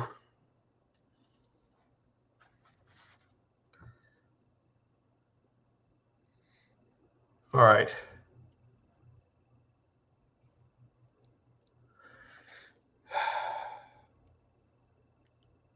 I'm going to wait till he hits with that hammer, Okay.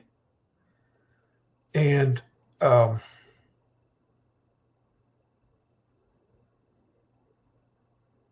on. Now I'm low. The two guys are out front. Mm-hmm.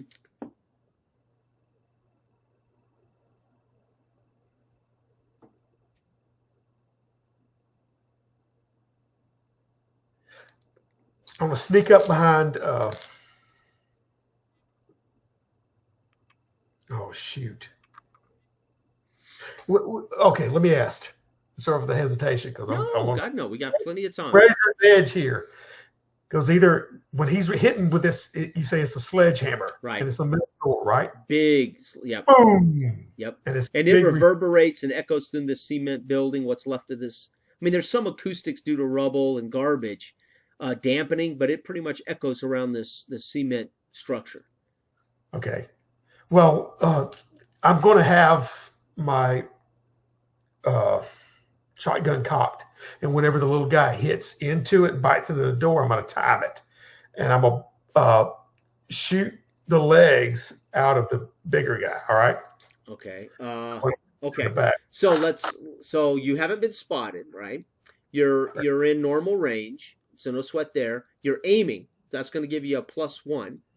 Yeah. You're going to take your time and aim and with the cadence of this guy's hammering, correct? Exactly. Okay. Yeah. I'm going to try to drop it without notice. Right. And now, I mean, that's all doable, right? There's nothing there that would be a hindrance to this unless the guy stopped hammering. Out of the way. Right. So again, Yeah. he's got a pretty good cadence. He hits it, he drops it to the floor, and he hits it, and then he'll hit it. He's not real. I mean, this isn't like he's singing a song. He's not got the working on right. So it's a little bit. So the one thing you're going to have to do is time it.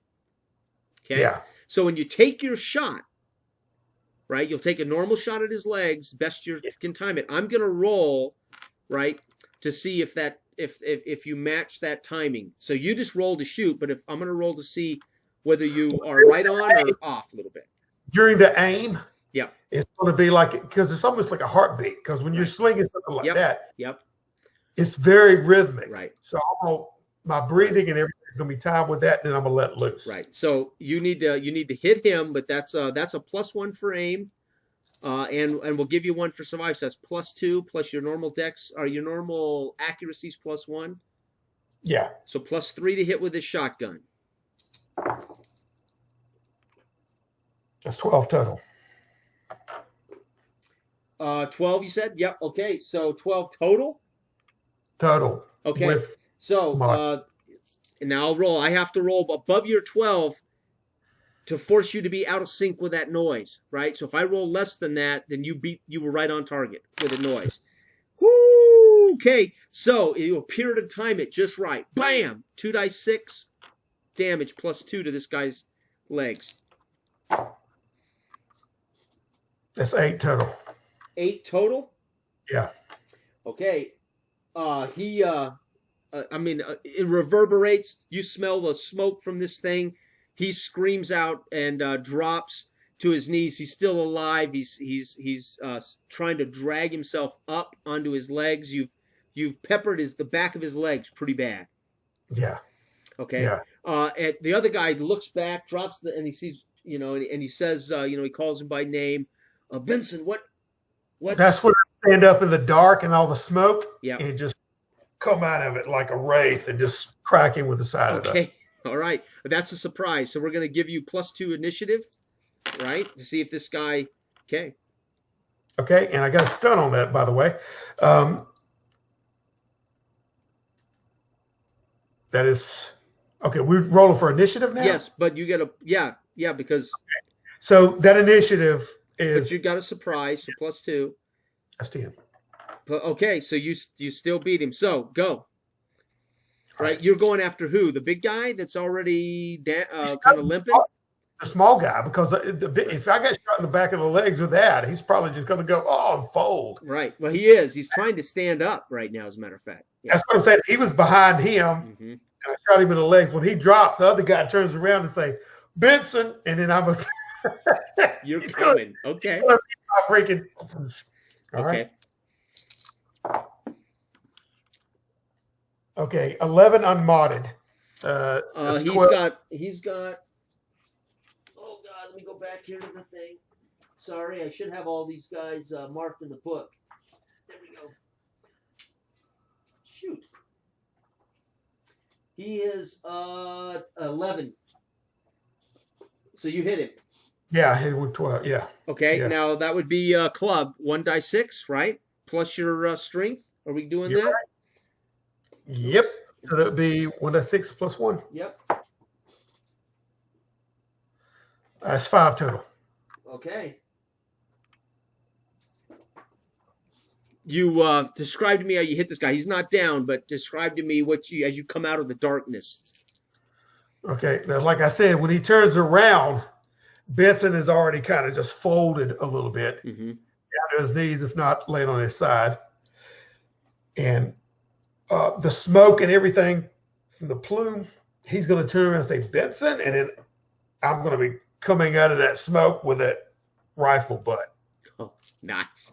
Clock him in the head. All right. Yeah. So he took his damage. All right. Now he rolls doubles 13. Is that a hit? 13 for me. Yep. My defense is 11. Yes. And he got a stunt of 6. 2 6s. So this is interesting. So damage first is with this hammer is 1 point of damage. So unfortunately, you only took 1 stun damage impact. Yeah. So remember your actual toughness. No, your actual toughness takes that. What's your toughness score? Oh yeah, 4. Okay, so now you're down to 3 toughness. So you were tough enough to just take that shot in the shoulder. Yeah, I got a lot of chin. Right. Yep. Okay, so you're not hurt there, but let me double check the stunts that are available to him with this, because he may do a second attack or something, right? You've pissed him off pretty good. Let's see. Now yours is stun damage on him as well, right? It's not killing damage. Let's. It could kill him, I suppose. All right, here we go. Combat stunts. He got 6 points.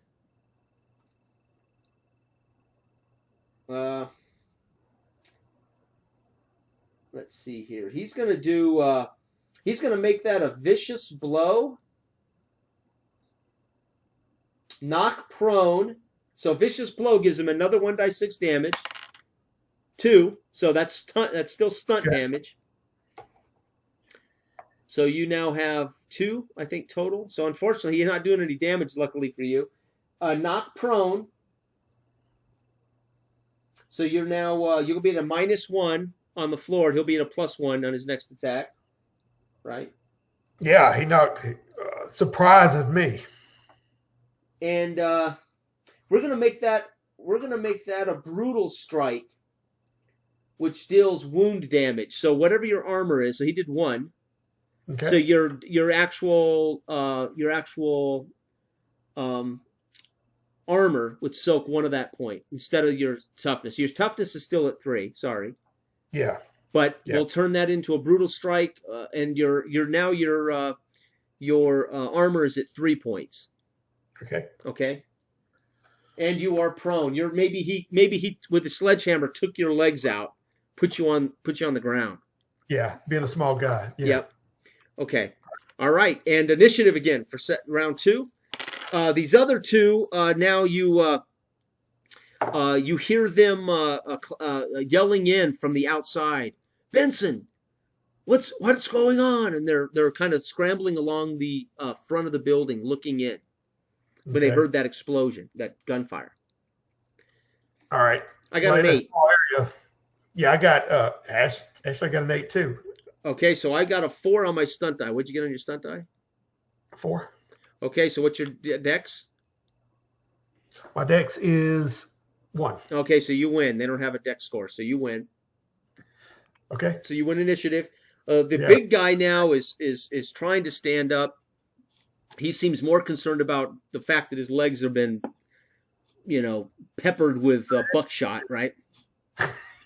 And he's not coming after you. He's trying to get over into the corner away and he's in shock, so to speak, right? Yeah. Okay. All right.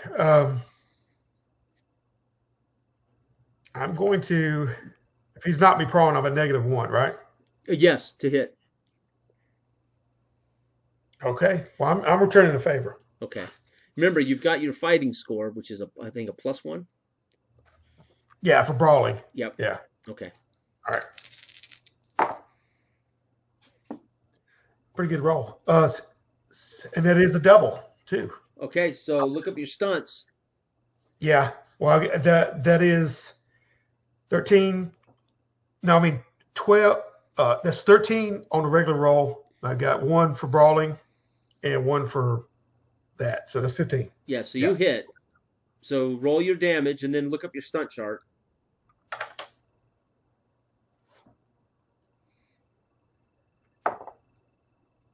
Damage is 4. Okay, I wouldn't even worry about that. You might want to use the stunt for the big guy or the other 2, but this guy is out. You knocked him. You knocked him out. Yeah. Okay, but you still have the stunt that can be applied to somebody else in this melee, right? So, but you whatever you do to this guy, he's out cold, right? Okay, but would that be a general combat stunt? No. Yes. Yep. Okay, we got firearm and grappling and melee stunts. I would do melee. Yeah. And you rolled. What was your stunt die? That was 4. All right, so you can spend 4 points, either 1 or a 3 or 2 2s or a 4. Okay.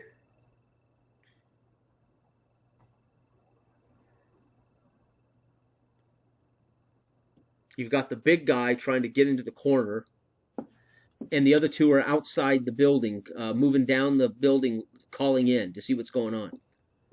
They're not technically in melee, so be aware of that.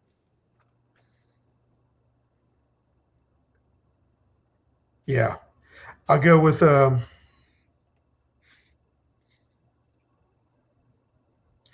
foot work, 1 parry, and 1 hamstring on the big guy. Okay. So the hamstring reduces his speed by 4 for the rest of the encounter. Okay. It says that you may select this stunt multiple times, reducing the target's speed by 4 each time. Okay, that's just stacking. Yeah, so basically you could pin him in the corner. He can't get away. Yeah, yeah, that's what I'm saying. Okay, so you're basically like, where are you going, boy? A Yeah, little Buford Pusser on him, right? there you go. That's So what I'm talking so about. you club this guy with your shotgun, knock him, maybe up in the chin, and he with his sledgehammer stumbles back out cold, and you turn to pin the big guy Benson in the corner, right? Yeah, and I shoved that shotgun underneath, and I said, tell him everything's okay." He Right under his he's chin, but whimpering. You can see where he's sweating profusely. It's hard to tell whether he's been crying. On top of that, it's been so painful. You see blood, of course, all over the floor. And he, in a fairly pathetic wail, says, "Mind your business. We're okay." And they kind of stop. You see the shadows of them outside the building stop, and they're like, "Yeah, all right." And then he says, "Keep a lookout." And they're like, "Oh, all right." And you see him walking back up toward the front of the store. I eased my finger off the trigger and look around for that rags that you said were laying around, and I gag him Okay. and tie it around his mouth. Okay. Uh, And he's at this point, he's basically just holding his legs, bleeding out, yeah, in extreme pain, probably going into shock, a little shock here. okay. Now I'll take a couple of rags just and tie it around his legs. Spend a little bit of time doing that, okay?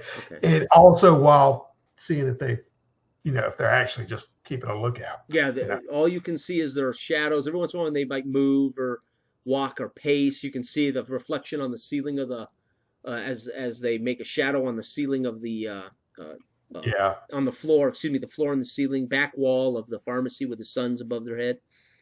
Okay. They can keep a lookout for me. Yeah. And I'm gonna what I'm gonna do is after I bandaged him up somewhat, I'll go get the little utensils that Johnny had. Okay. And I'll bring them back out to that door Okay. to see what I can do on opening it up. Okay. Now, so we can use it to pick lock. We're going to use this as a dexterity check.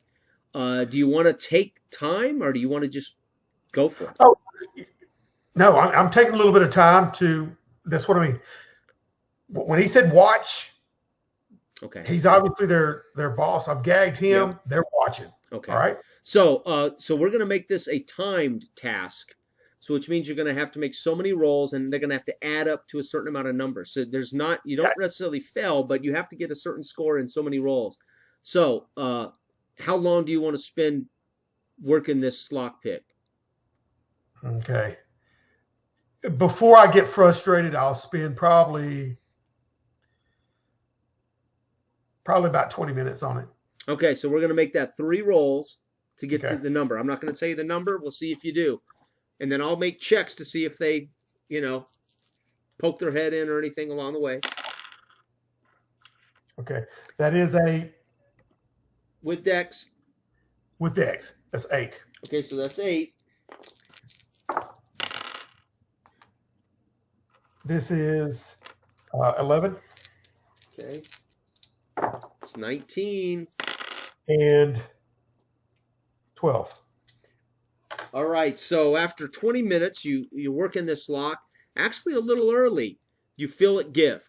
Sweating and Right, so it took you about 15 minutes. Actually, you managed to do that a little better than a little just faster. when I than thought I was about to, Right. And you feel it. You get that final tumbler, and you feel it give. Right, and remember, this is not a doorknob per se. This was a lock that's flush in. Right, Yeah. It has a lip. So as you get it, you have to kind of get your fingers in that and pull that lip open. The doorknob had been ripped off this thing I a try long to time find ago. purchase with my fingertips and inch it out and then Yeah, and you have great strength and might, but this door has been just beat the hell out of probably more than once over the years. The doorknob's gone on it, but you're able to squared off. Yeah, you're able to get it, slide it open, drive it open with your might and strength. And again, it's dark in here, totally dark in this room. Okay. The door's not spring loaded. It's kind of grinds on the cement floor and sticks. Okay, and I don't have a flashlight or anything on me. I turn around and kind of look through the area to see if even on their person, I look for the the small guy with a hammer laying down there. Does any of them have any kind of lights on them? I should roll. Let's see here. I will make resource checks for them. Okay, gotcha. Okay, well, and not only do they have something on them, it's a stunt. So we're going to make that a degree of success. They actually do have flashlights that are we call these post reset flashlights. They're built with old lithium batteries that power them. Sweet. That are scavenged. They've built these things with light bulbs, and so you've seen this kind of handmade flashlight before. Yeah. Right, and they've got a pretty good one here, and it pops on. Okay. I had to roll them around to get it out, and I see it, and I say, perfect. Walk in there and click it on. Survey the. This is almost pristine. However, there's evidence that people tried to hold up in here. You got a couple of dead skeletons that are 2 decades old, 40 years old, probably. Right? Yeah, probably busty and everything else. Yeah, it's a pharmacy, and it's fairly well sealed, so not a whole lot of evidence of rodents, right? And a little bit of dust and dirt, but you can see where at least 2 people tried to stay in here as long as they could. You can see where they were eating and drinking, the stores that were in this back room, and of course there's rows and rows of medicine that would have been locked in this pharmacy. Okay. This is like mother load of medicines. Gotcha. All right.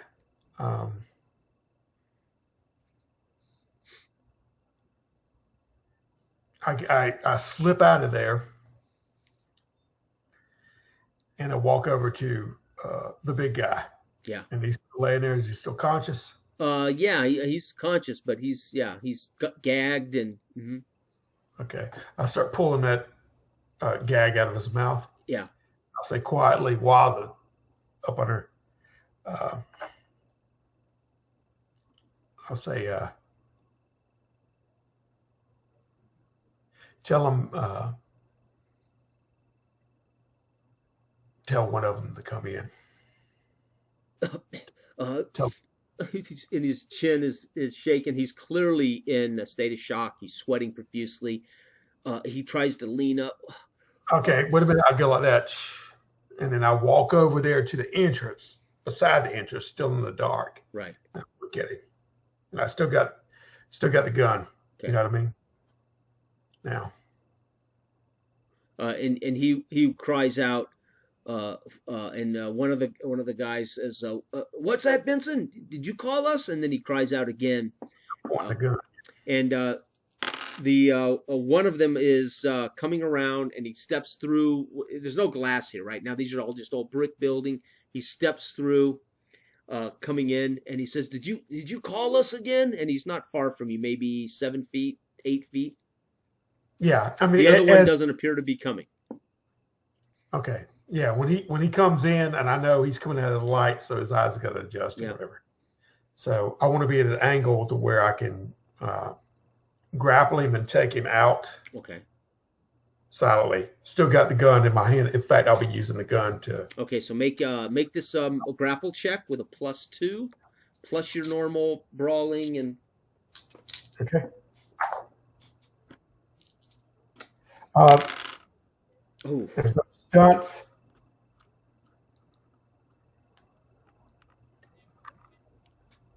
$12 total. And a stunt, you said? No, there's no stunts. Okay. Well, yeah, and he rolled a 5 total, so you got him. Boom, boom. Okay. Right? He's trying to fight it, and you've got him pinned up, and he kind of cries out briefly. Okay. Well, I want to choke him out and drop him. So use my might or whatever like that to add a little bit of. Okay, so let's do that then. Let's make this his constitution versus your might or your strength, and we're gonna give you might gives you a let's have might give you a +1 like a focus, right? So your strength with a +1 focus of might versus his constitution. Let me double check his constitution. And I don't know if a stun applies, but I got one of those too. Yeah. Well, what we'll do, no, that remember, leave that die down so we know what the number is, because that tells us your degree of success. Gotcha. Versus, in case we, right. Okay, now 4. his constitution. Okay. All right, I got a 8-9. No, Okay. and so you rolled a what? A 12 total with a 4. Yep. Okay, so so let's make a die 6 check, and that'll come off his stun damage. That's 4. Okay, so his stun hits that's 2 better than his stun. He's unconscious, so you choke him out.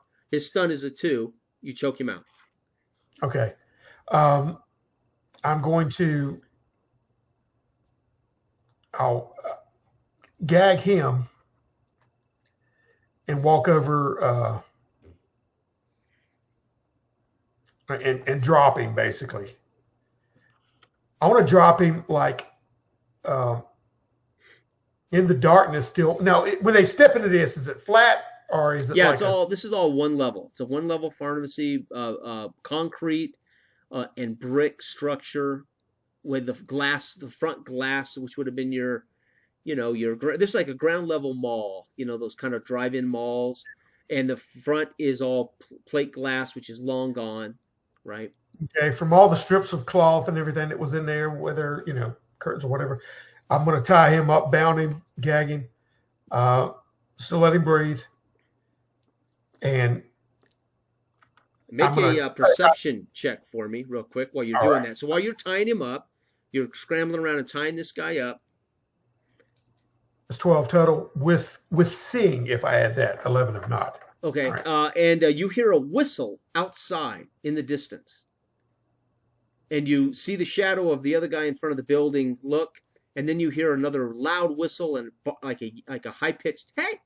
And you see this other Outlander, Lazy J Outlander, sprint off. You see his shadow disappear, and you hear his feet as he takes off in the direction of this whistle. So he's now no longer out front of the store. The guy that was outside. The guy that was outside has taken off, running after somebody who's whistled and called. Okay. I'm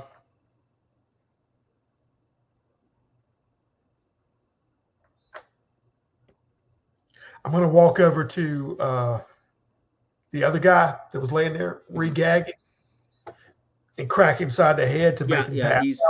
He's already unconscious when you come over to him. Yeah, all right. Yeah. So he's basically passed out from loss of blood or yeah.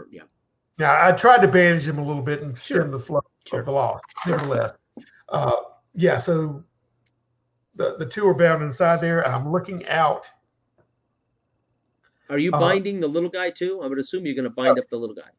Well, I thought you said he expired. No, you knocked him unconscious, knocked him out flat. No, I'll bind him too. Okay. Anybody's unconscious, I'll bind him and pull him over to the side, out of the way, out of view. All right? Right.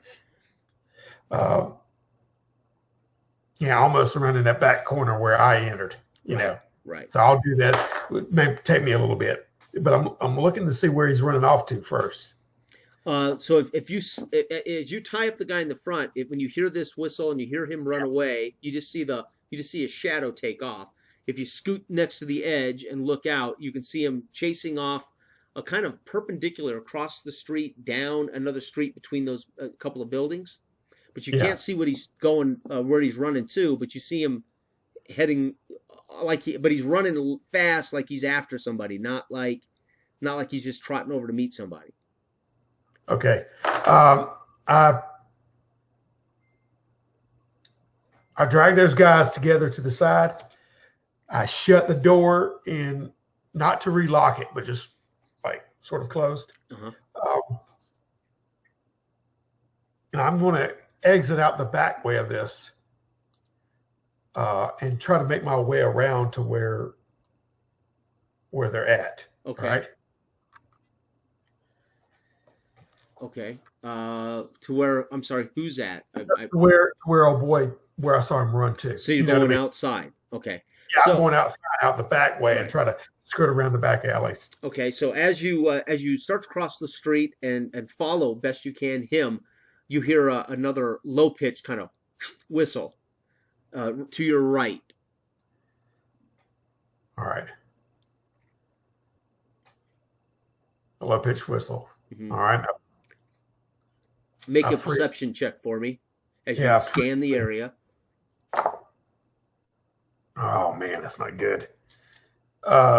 8 total. Okay, as you look around to see if you can see where that whistle came from, nothing, not seeing anything. So do you want to continue on?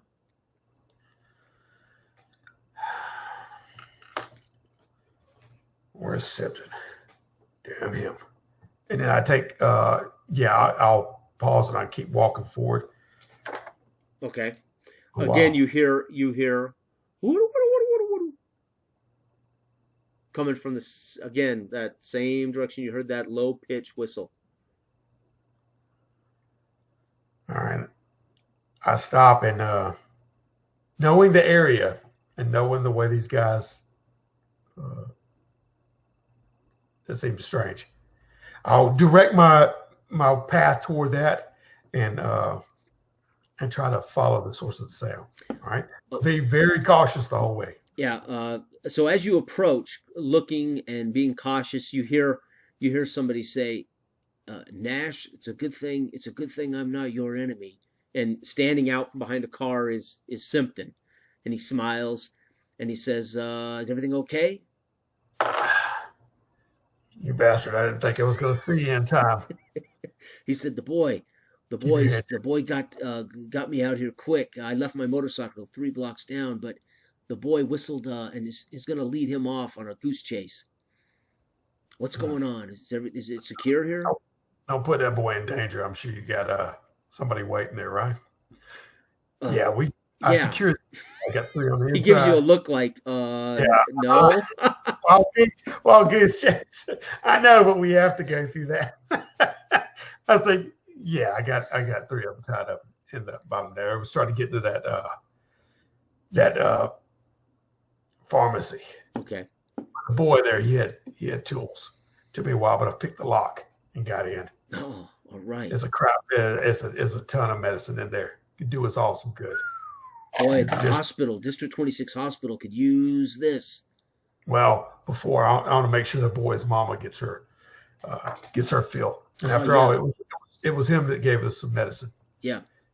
Yeah, I got your word. You're going to take care of her. Oh yes. Oh, now, Sam. No All doubt. right. No doubt. I'll have to call in some civil, the Civil Army, Denver Civil Army, to help secure this and get it back to the hospital. But we will make sure. What does the boy need? His mom, she's suffering from something, some ailment, some disease. But you look at her, take care of her. After all, it was his lock picks that got me in there. Okay. So, but okay. I'm glad you showed up. Mm-hmm. We'll start. Well, anytime you need a hand, this won't be the first time I had to bail you out. He walks over and looks in, squints to see into the building and sees them, the bodies and the blood. And he said, I think there's your 3 new patients. I think they're alive. Yeah. So 3. Why couldn't you get this other guy? I was about to before you interrupted. Oh, okay. Well, you let me finish my dance. Good work. Not bad for a 50-year-old man. Yeah. All right.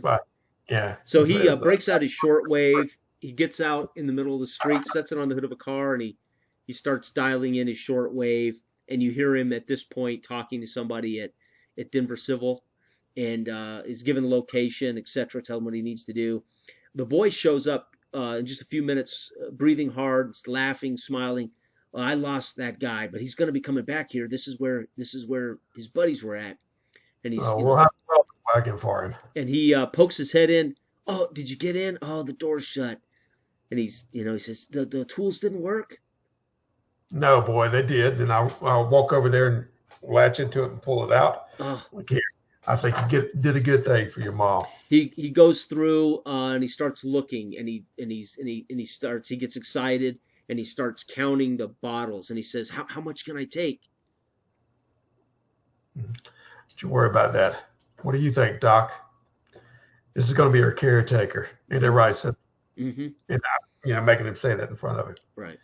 So Simpton says, I don't what I don't know, what I don't see. And he kind of minds his own business while the boy grabs all he can, put it in his bag. And he looks at you with the keys and says, are you going to want these keys? Are these tools? Oh, the lock picks? Yeah, I suppose I need to get something out of the deal. Yeah, this medicine ought to keep this is a year's worth. It should keep my mother alive. I shouldn't have to worry about this for a long time. And he goes, I gladly will give them to you. Because any scavenging I do will be done close to home from here on out for a while.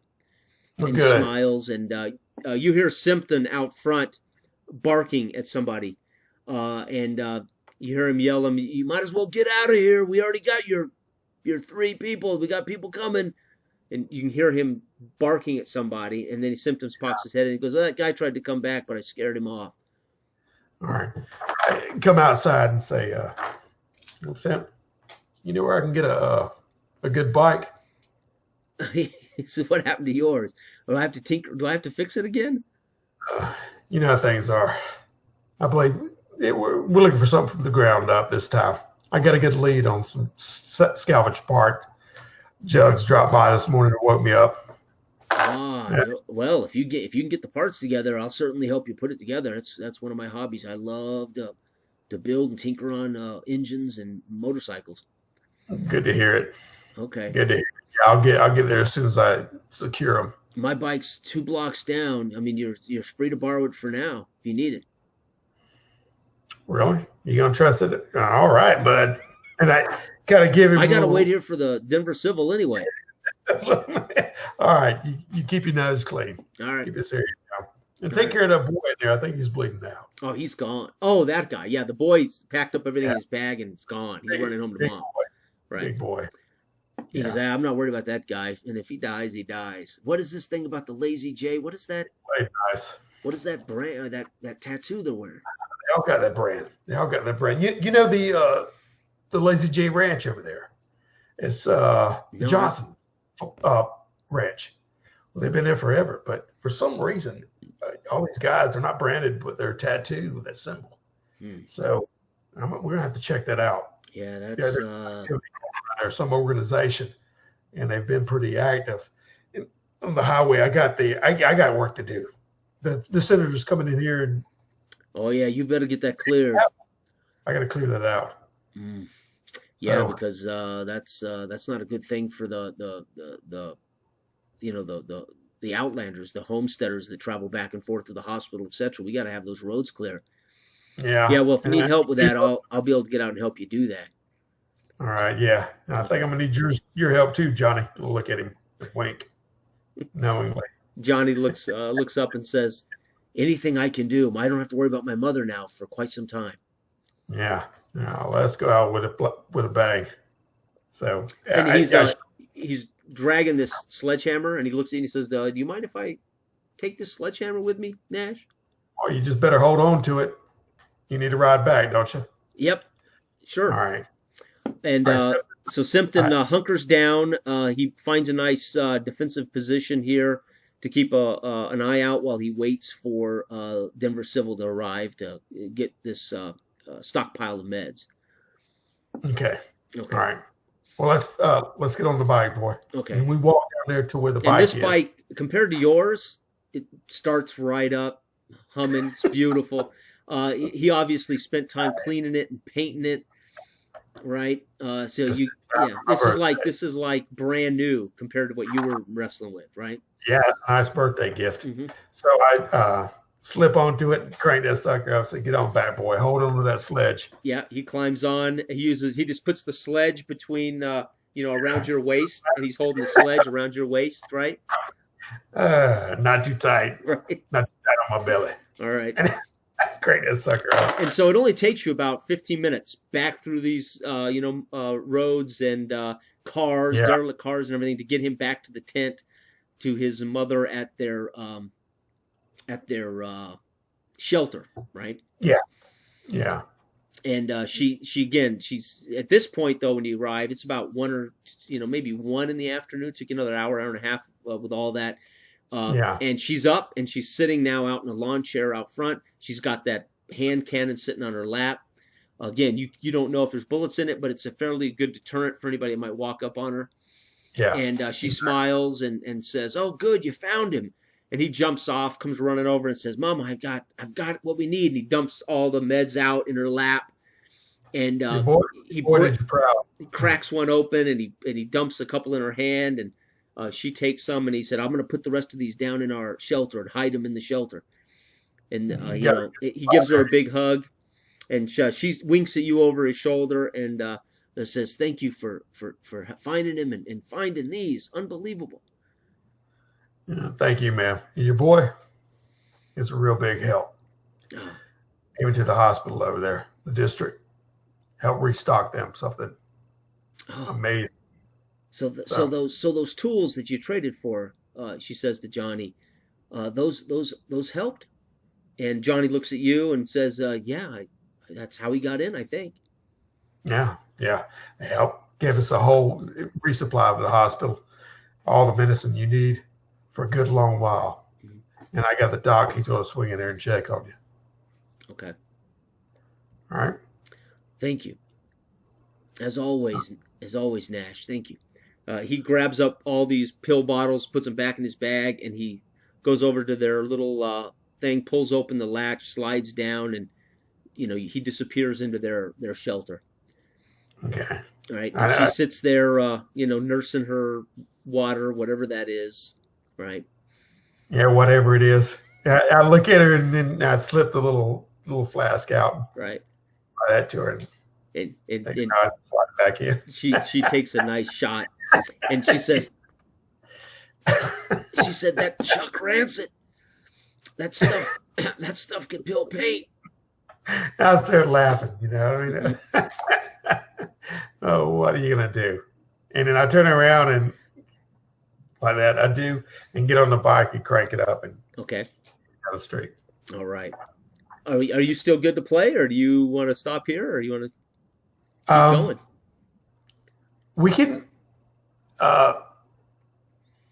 We can keep going to. Well, it depends on you. If you want to take a break and maybe come back later, or play on. I won't be able to come back later. My wife and I are going to do dinner and a movie tonight, but we could play a little bit.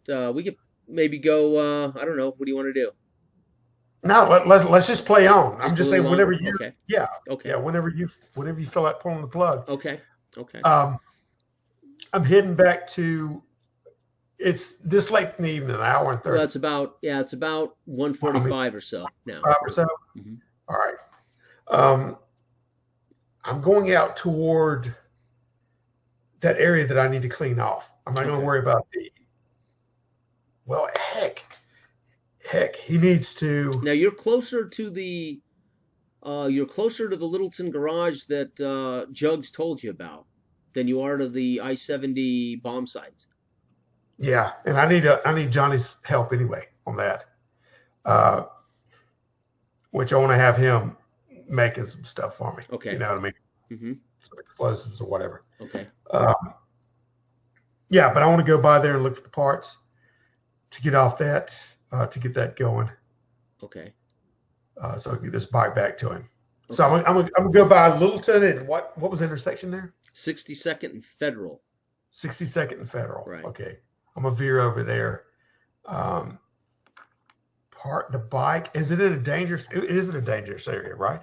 The heater territory. Heater territory. That's heater territory, right? So dangerous in that it's Crazy Joe Bojack's gang.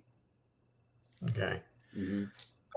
Now they're usually a little more organized, and a little more. They can be a little better equipped.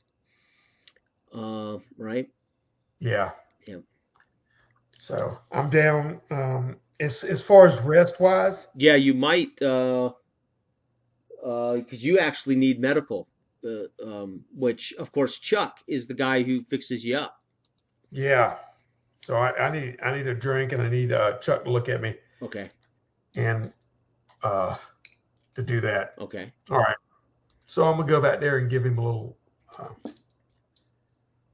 Yeah, he's got a full cargo now. Guys are all in there drinking and playing darts and and enjoying his moonshine. You see this all the time. They all stay fairly well behaved, although drink makes crazy of all men. But they're fairly well behaved.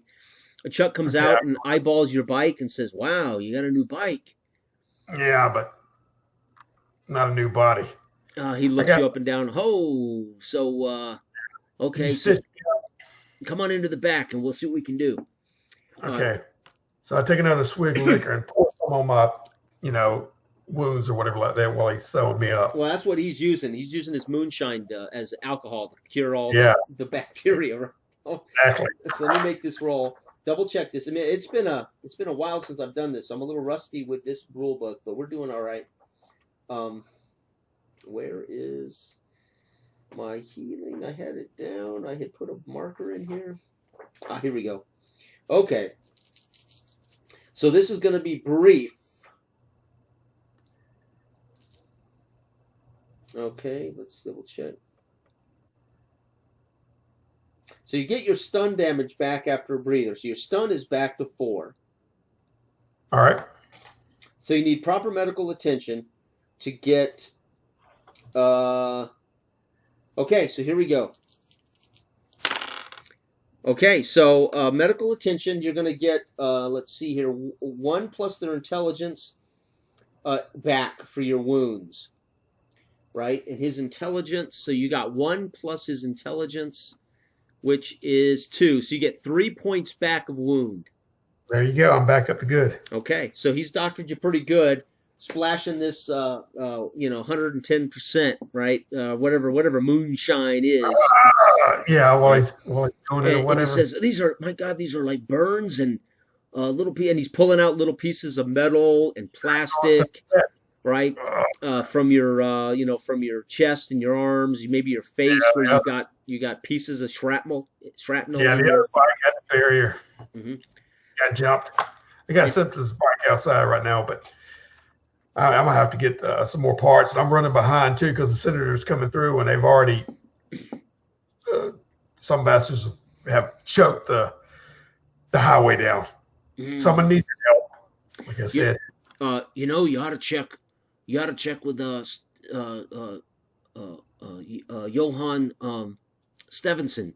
He's got that old truck with a plow on the front. He might be able to push some of that wreckage out of the way. Oh, damn, I don't know why I didn't think of that in the first place. That's a good idea. That's a good idea, Chuck. I knew I could depend on you. Oh, and then I pull it back out. You done? And he's like, I'm trying to finish up. Right. Just cut it. I gotta go. Right. Go for the daylight. Okay. All right. Now, this Sevenston guy's in the foothills, right? He owns a little property, and he tends to have a little compound there that he's fortified. He's got he generally has some weaponry and ammunition. He's pretty hardcore, but you've worked with him before. You have a good relationship with him. He's got a compound there that features most of his family, right? His children and his children's kids and his spouse. He's built a compound, so this Bo Sevenston, right? Yeah, well, I'm getting up with what's his face when I'm standing up, and I'm saying, "Give me some shine." I need something to trade with him to do this. I ain't got no gasoline on me, so give me some shine. I got. Yeah, he says, let me go down to the shelter. I'll be right back. So he goes down to the shelter, comes up with a couple of gas cans, sets them down, and he says, "Now it's moonshine, not gas." But no, I hear you. Mm-hmm. But I'll bring you back some medicines. Yeah, and he brings up a sack of potatoes and sets it down and says, "I don't know. Bo Sevenston's got a pretty nice little spread there and farm. He may have this, but at least some potatoes and some moonshine might make him happy." All right. I appreciate it, bud. And tell him that Chuck, Chuck says he'd give you a hand. All right. Sounds good, Chuck. Appreciate it, bud. Mm-hmm. Yeah, I grab the stuff and walk back out onto the bike. Take another swig, slip it in there and then crank this sucker up. Let's make a constitution check. See if you're starting to get a little inebriated. Especially with the blood loss. All right, constitution check. All right, it would be +1 on constitution. Oh, +4, right? Don't you have a +4, Con? Oh yeah, you're right. You're right. Okay. 13. Yeah, you're good. So you're not inebriated yet, but you're feeling warm and feeling better, right? Okay. I ain't playing on the table, bro. But anyway, yeah, I'm feeling nice and warm, nice and comfy. You're starting to get some of that false confidence that comes with a little Bruce with a little alcohol, right? Yeah, I need it in this job. But anyway, I'm down the highway. I'm heading toward what is his name again? Just forgot. Bo Sevenson. Oh, Sevenson. Yeah. All right. I'm heading toward his compound is, like I said, it's a little farmstead that he eventually fortified, put up some towers. He's got his kids and his grandkids, and they run a little farm. They're pretty self-sufficient, right? They're survivalists, so to speak, from pre-war or pre-reset days, right? Okay. I get within range of it as long as nothing's happened there. This bike moves. So this bike's a +2 handling fast, right? So you're flying down I-70, and then you'll veer off into the foothills.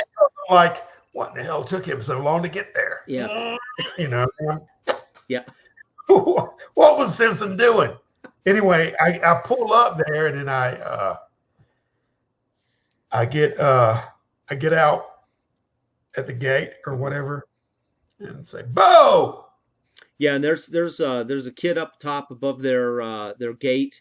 Daddy. And Nash, you know him as one of the clan. You don't know who this kid is, but you know he's one of their kids or one of their grandkids or something. Go get your daddy, boy. Yeah. And he starts ringing the bell.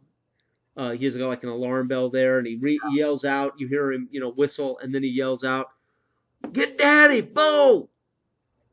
And a few minutes later, you see the gate crank open for their, and the boy says, "Bring your bike, come on in." Okay, I bring it in and pop the kickstand and work my way up. Okay. I've got the jug slung over my shoulder as well as the potatoes. Yeah, they crank the gate shut behind you, and the boy stays up there. Doesn't pay you any mind once you're in. He's watching out. That's part of what he does. And you see Bo coming down from the house with some dogs chasing him. He's got a pack of dogs that follow him around. You can see his crops. You can see his storage barn. You can see his vehicles. He's got a couple of vehicles. This guy clearly has made it, right? I'm keeping the potatoes up for the dogs as they're all jumping around me. Right. And he walks up. Are grown. And he comes up to about your chin. He's a little old guy now at this point. Nash, and he reaches out, gives you a handshake. I got my hands full, bud. Here, take these potatoes. Oh, yeah. Yeah. And, we got some. And he sees that on the back of the bike. Oh, it looks like Chuck Moonshine, Gasahol. I like that. And he snaps and tells his grandkids, "Kids, get those gas cans." I'm bearing gifts, and I'll lean down and pet the dogs a little bit. Yeah. Get their asses out of here and slap them away, whatever. Bro, I need a favor. He hands the bags off and he tells kids, "Take these dogs, get out of here." And he goes, "Come on over here, come on." And he walks you over toward his crops, away from everybody, and you guys are taking a stroll out around his property. All right. I know you don't get out much, though, and your place is self-sufficient here. But I'm over that district. Yep. This area here, and those sons of bitches done cluttered up I-70 with a bunch of overturned cars. I need it cleared out. The senator's coming down in a day or two, and I can't do it by. I don't believe in that Denver Senate. I know, but I don't want to. I don't want to be caught up in their mess because they're going to come to me, and so I'm asking you for your help. So what do you want me to do? Take that truck of yours with the scoop on the front, and let's plow the way clear for them. Give you the potatoes. Yeah. I got a little bit of medicine access to you. I just scared that. By the way, there's a bunch of Outlanders around here. It's been tattooed with a Lazy J brand. What? On them. Whoa! You slow down there, Lazy J. Yeah, the old place. The Johnson's place over there, that ranch way back in the day. Uh-oh. Well, that's the first I heard of that. I haven't seen the Johnsons in a couple of years. They're down south, but they're good people. Why would they have I'm not saying it's them, but Outlanders working for them? No, I ain't saying they got Outlanders working for them, but somebody's held up there. I got to check that out too. Oh, I've got a lot of irons in the fire here. I told that Johnson he needed to get that. He needed to get some defenses like I did. Damn. Yeah, he's probably fallen to this new breed. I don't have to worry about y'all. All right. But I do have to come to you every once in a while for help, as you know. Right. You're a dependable fella. All right, come on over to this truck. I'm gonna show you how this thing operates. Come on over here. All right. So he walks you around this truck. It's up on, it's jacked up probably 36 inches or so, 24 inches high, yeah. Big tires. It's got a plow that's been welded to the front, and he comes around and he pulls down like a net ladder because he's shorter than you, so he needs a net to climb up in it. Yeah. And he brings you up and he said, "Come on, get on up in here in this cab." And he slides over to the passenger side as you climb in. And he said, "Now you gotta tap that choke down on the floor. You see that down there? You gotta plus that choke in here, right? And then we got a release catch here. You can't steal this now. No, you can't tell nobody about this. We got this safety catch here under the dash. So you gotta push down on that choke. You gotta pull in this safety catch." Right, and then you crank that sucker with your left hand there, right under the dash. This is custom. This is custom made. This is custom made now. So give this a couple of cranks. I want to see what you got. See if you can get this thing going. All right. Hey, pretty good, man.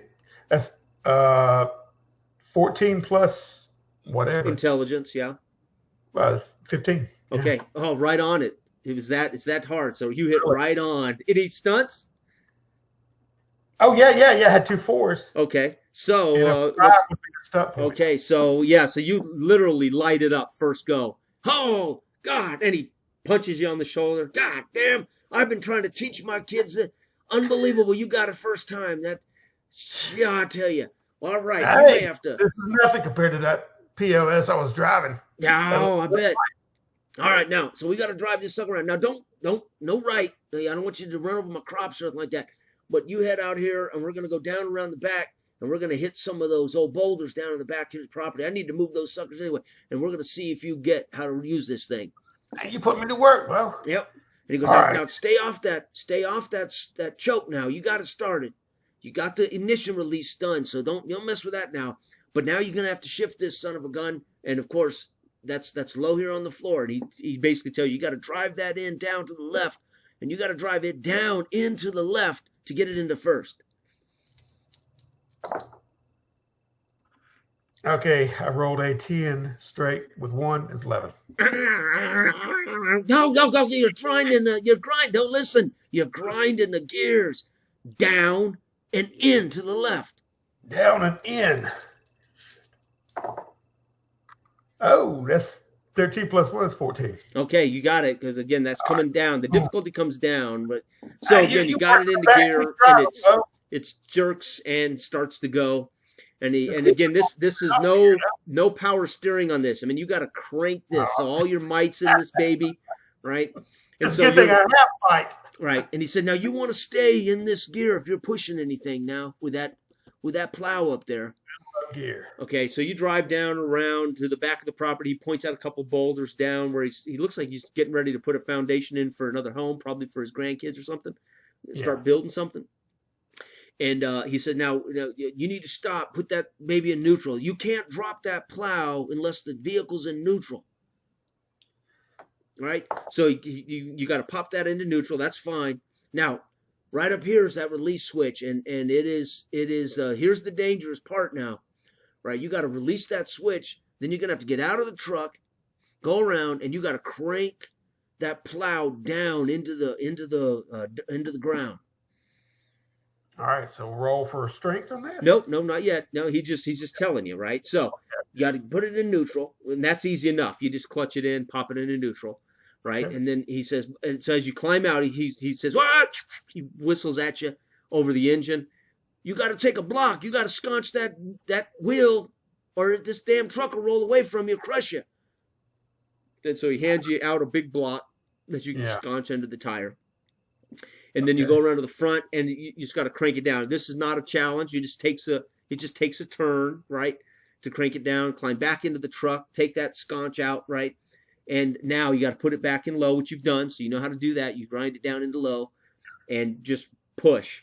Now, there you'll have to make a roll to hit this at the right speed and push. Okay. Get purchase on it. Mm-hmm. Yeah, roll a 9. And then, do I add anything else? Just your dexterity for driving. That'd be 10. Okay, so you hit it quick, hard, bam! Oh, God, listen. This is heavy duty, but you can destroy it. You back it up now. You got to back it up. Oh, damn it! You got to put it in reverse. Okay, wait.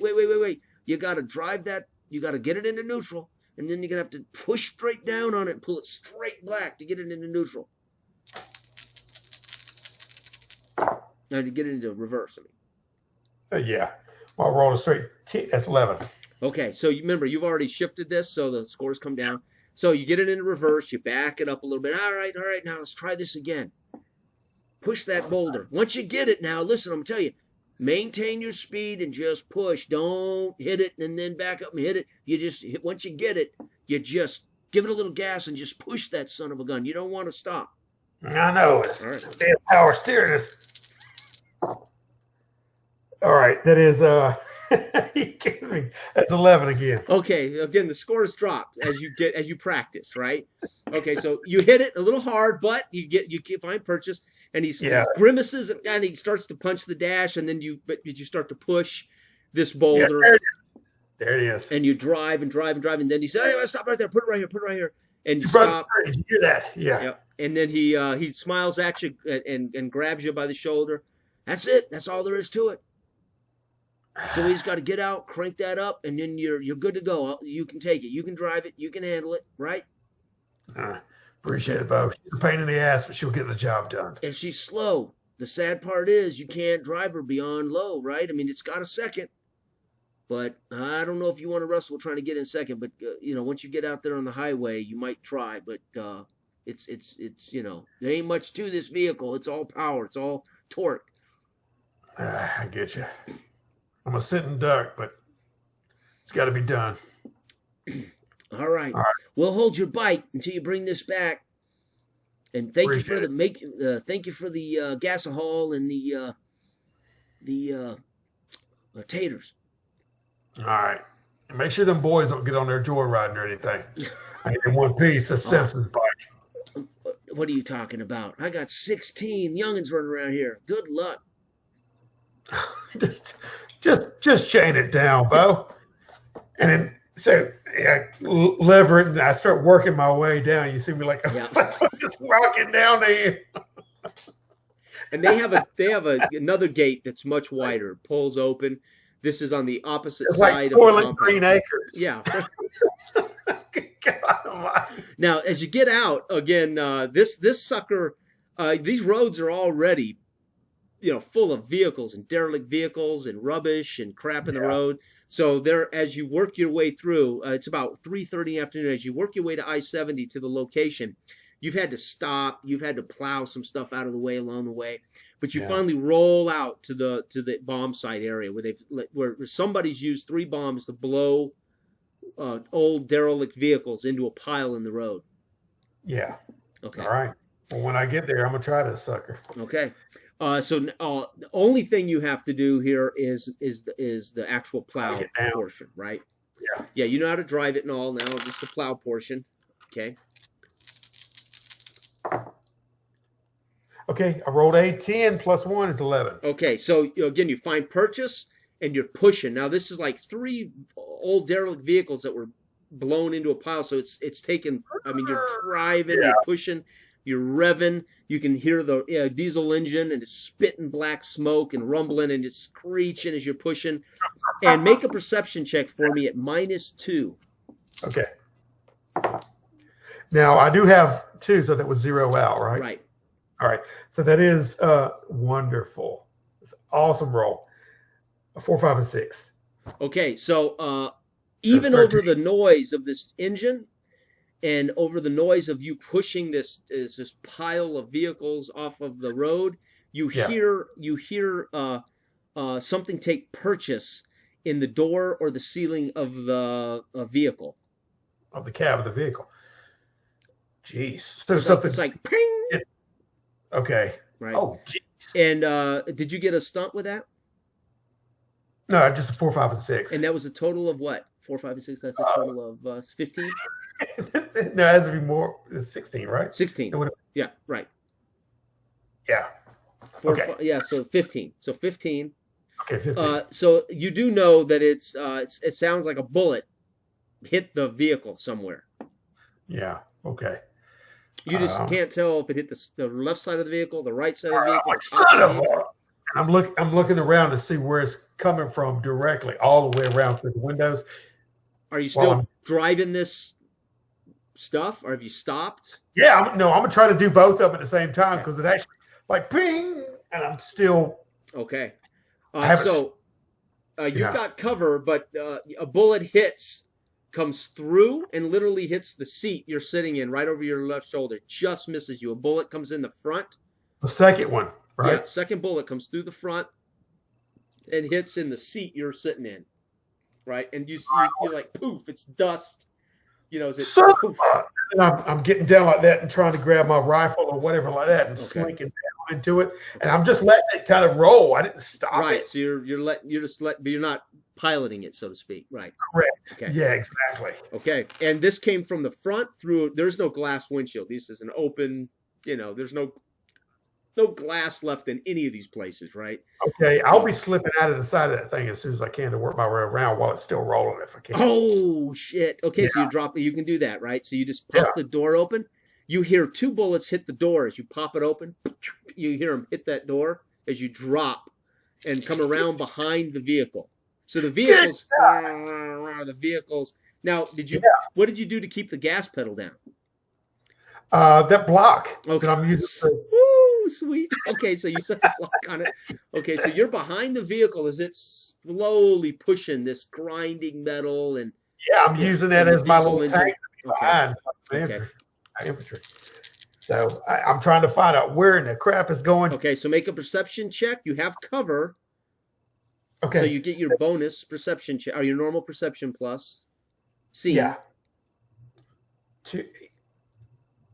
That's 13 total. Okay, so you see up on the hill above the highway, right? You're pushing the trucks north. Yeah. Okay, so you came up from his ranch, Bo Sevenson's ranch along the foothills, headed north along the foothills. So the mountains are on your left. And as you got to I-70, you could the bomb site. You were pushing those. You just basically came right off that, hit them, and you're pushing them north across the highway. This is it's a big I'm highway. running along the highway, but I'm just crossing Right. the highway. And Major. up on the other side of the highway, in some foothills there, you can see flashes. At least one flash that you've been able to see as he pops off another bullet into and you hear it ping hit the truck somewhere. But you now at least know where that flash came from, and it's like one shot. It's not like a submachine gun. It's not a shotgun. It's clearly some kind of rifle. Man.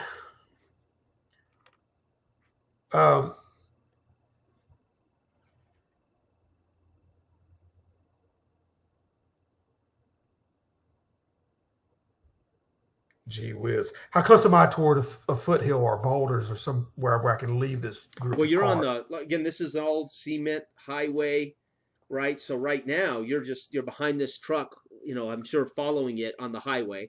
So you would have to run back across into the off the highway into the brush and the foothills, or go toward them on the other side of the highway. Well, that's what I want to do. Is it's pushing it toward it whenever it gets to a point of where it stops. Okay. I'm gonna follow this thing to where it pushes all these vehicles up to like where it would stop, like the foothills. Okay. Because if this thing's belching black smoke, I'm gonna use that to obscure myself while I'm working my way up to the foothill. Gotcha. So they may think I'm just dead and I'm just, you know what I mean? Maybe. Okay. So you're leaving the truck running, even as it hits and drives these cars into the. I want that black fume to obscure. Okay. The situation. And the tires, because eventually it'll hit and nowhere to go. And the tires now are like, they're spinning and making smoke, right? I mean, they're not spinning, fast, but the tires are slipping, and right, Yeah, right, like right. that. And then I want that to totally cover anything that I'm Okay. moving. So you want to get around the truck now with Obscurer, right? So he's going to make a roll. work my way around while they're hopefully working their way toward the truck to see if I'm dead on this Ooh. side. Wow, I got 16 with doubles. No, wait, 8, and I got 14. Excuse me, 14 with a 6 stunt. So he sees, and he's going to get a shot off. He's going to be able to pop off a shot at least, right? Which you're obscured with motion, and your defense is 11, right? Yes, correct. Okay, with cover as well, and running, he misses. You hear a bullet hit right at your feet though in the cement as you jump off the highway into some brush and rocks. You feel a bullet. So I know he's seen me. All right. And it's only been apparently one person shooting so far. Apparently, yeah. Right. How far of a distance do you think? He's up probably, best you can tell, maybe 75 yards up the hill of like directly in front of the vehicle. Right. So he's shooting right. down. And there's trees and brush and things along the foothills up here, and you're below him, kind of behind a rock. But it's probably 75 yards tops, maybe. Okay. According to where the wind will take all this plumage, I'm trying to stay within something, but I'll try to work my way up there to the top. Okay. It's going to be dangerous as all get out. Okay, so what we're going to do opposed checks. You're going to make movement checks. You can go your full speed. I think you can sprint twice your movement. So it doesn't matter because we're not playing with a map, but I want you to set a difficulty by making a dex check, and that'll become your defense as you scramble from, let's say, rock to rock. Okay. Is that fair? That's fair. If I roll a stunt, though, I got protect, which is going to be a blocking actions, which I'm going to use to try to. Okay, so you roll. He's rolling to shoot you. You're rolling to avoid being shot. All right. Oh my God! What'd you roll? 2 1s and a 2. Well, I missed you anyway. I rolled a 10, so it still misses you. So you didn't get hit. Okay. And now you remember he has to. But that's not a stunt because I didn't. No, it isn't. No, but okay. So now you can move. You move freely to the next one without a shot getting off. Okay. Okay. Yeah. So you make up another 20 yards or so without a shot getting fired. Right. So he didn't fire on that one. So you're now maybe 50 yards, 40 yards from where you think he's at. Okay. Great. Yeah. As long as he's reloading, okay. I'm good. Go ahead and make another run for it. Okay, actually a good roll.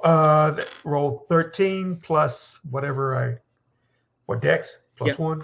14. Okay, again, you don't hear a shot. You're getting farther away from the noise of the truck, right? You hear it down there still grinding away and crushing a metal, but you're high enough now above that you could hear better, and you don't hear another shot. So you move to the next part. You're now about 40 yards from where you think he's at, and you haven't heard another shot.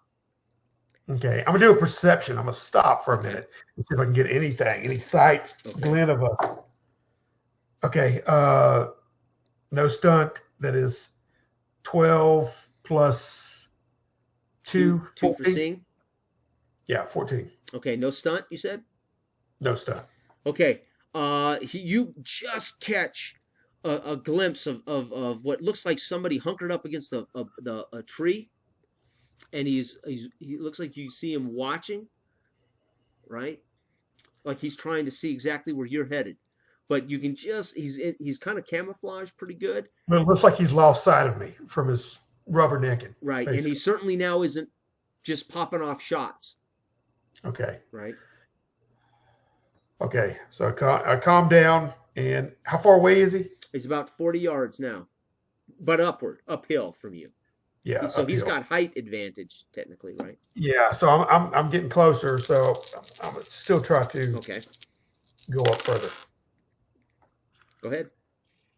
Oh my God. 2 1s and a 3. Okay. Again, no shot gets off, but you don't know if he's seen you or not. But no shot. Won't pop off any shots. Now you're roughly 20 yards from that tree. Okay.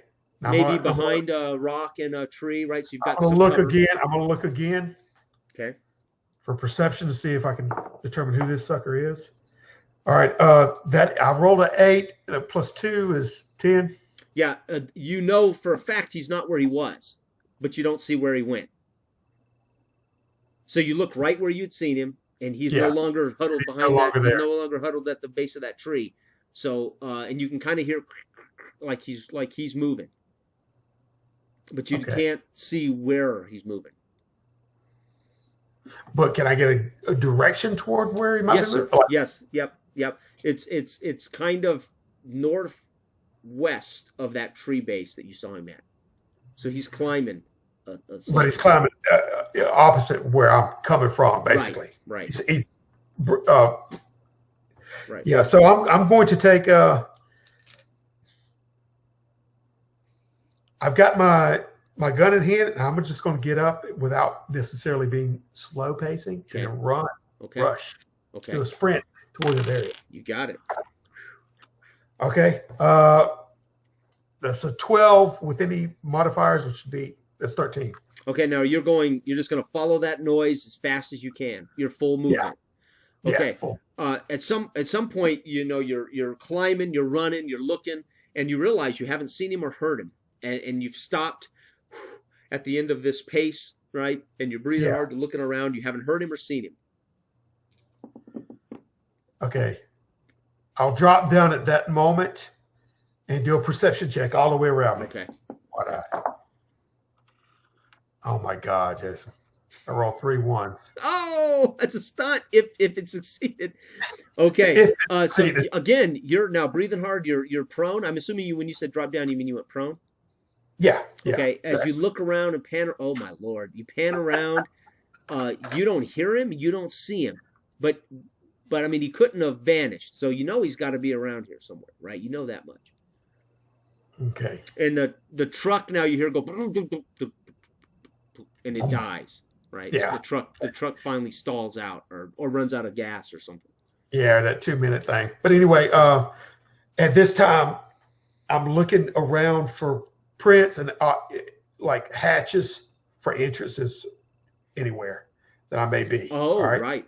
So I'm starting to look. No, but you can see where he's made divots in this soil as he was running up the hill. Oh, okay. So you can track that over until it kind of disappears over just a hill. Oh, okay. All right. And that's maybe 12 feet from you, 4 yards, 6 yards from you.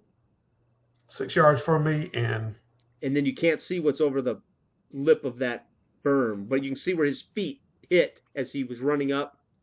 Yeah, well, I'm gonna run up to where it ends, but I'll drop down with the gun over it. You know what I mean? Okay, so let's just make an initiative check because you guys are going to end up. This is like John Woo, man. Good. Pistol. Yeah. It's going to be gun to gun. Oh yeah, well, that is what I'm doing. I'm flying over it with the gun straight down. Oh my land! I would have a stunt if I had rolled better. I don't have no stunt, and I rolled. What do I do with this accuracy? No, so it's the roll plus your dex. This is is initiative to see who gets initiative. Okay. Yeah. Sorry, it's 11. Yeah, I rolled a 7 with a 5 stunt, so you win. So you come running up over the top, and you're shooting blind if you're going to shoot. Yeah. I'll tell you now, he's shooting. So this is a roll basically to see who gets off the first shot. Yeah. Well, I'm shooting. Okay, so point blank, but we're blind, so we're going to call it even. We're going to call it even. He's prone, so that's going to give him a cover, right? So you're at a -1 total to this roll. Okay, and then I have. What do I add to it? No modifier because you're point blank, but he's prone. But I'm not at -1. Gotcha. Right. Well, that's what I mean. There's no modifier to this. Exactly. Straight roll. Exactly. Yeah. Okay, straight roll is a 10. Okay, that is unfortunately his. Again, he. Gotcha. Yep. So you fire into just right into the. As you pop up, you just fire at the first thing you see. Yeah. Unfortunately, what you see and where that blast goes is into the dirt right beside his head as he's on his back with his rifle. Man. So his dex is 2, so you need to roll a 12, right? Gotcha. Okay. Gotcha. And then he's point blank on his back. He's gonna he lets loose his it's basically a single shot bolt action rifle. Yeah, now I've got a low profile. That's what I was meaning. Right. Like, all right, And I got a 10 +2 for his that's dex, 12. +3 for his gun, or +1 more for his gun skill. So that's He hits. 13. Okay. Oh, my. 11. Okay, let's see what this is. Remember, you have ballistic armor, so that'll take off 4 points. Let me look up his weapon. It is a sniper rifle, 1d6 +2, right? Whoo! Ooh, 4, 5, 6 points. 4 comes off for your armor. All so right. 2 wounds. That's 2 actual health wounds. This thing goes, again, he's shooting randomly, kind of like you were. This goes into your, let's just say it hits you in the shoulder, right? Boom, hits you in the... Same place that just got stitched up. Right. Right. Damn it! And at this point, he pops the bolt. He pops the bolt, and he's now swinging the butt of the gun at you. So he's going into melee at this point. You guys are in melee range. Now you can still fire if you want, but he's going in melee. Yeah. Well, actually, it's a double barrel, so you missed. So what was that stunt score? Because that tells you whether you have to reload or not. Do you remember what the stunt die was? No, I didn't leave it down. My guess is a 3, though. Okay, so anything above a 2, when you miss, you have to reload. So you unloaded both barrels. It was all above 2. Right. Yeah. So boom, you unloaded both barrels. So you're technically, you could take your turn to reload. It's a full turn to pop that shotgun and drop charges in. No, I'm going to at this point. He's waving it. I'm taking it like a hammer and coming down. Okay. Off the ledge and trying to drop on it to grapple and roll. Okay, awesome. So roll initiative, right? We still have to do initiative. I got +2 for dex. 10, 11, 12. I also got a stunt. So I got 14 with a stunt. Oh, you got 14 with a stunt. I got 14 without a stunt. Okay, so I have a 5 on my stunt roll. We tied. What did you get on your stunt die, though? Oh, the stunt die was 6. So you actually go first. I don't get a stunt. It's just that's the number that breaks our tie. You got a 6, so you go first. Gotcha. Okay, well, great. Gee whiz. All right.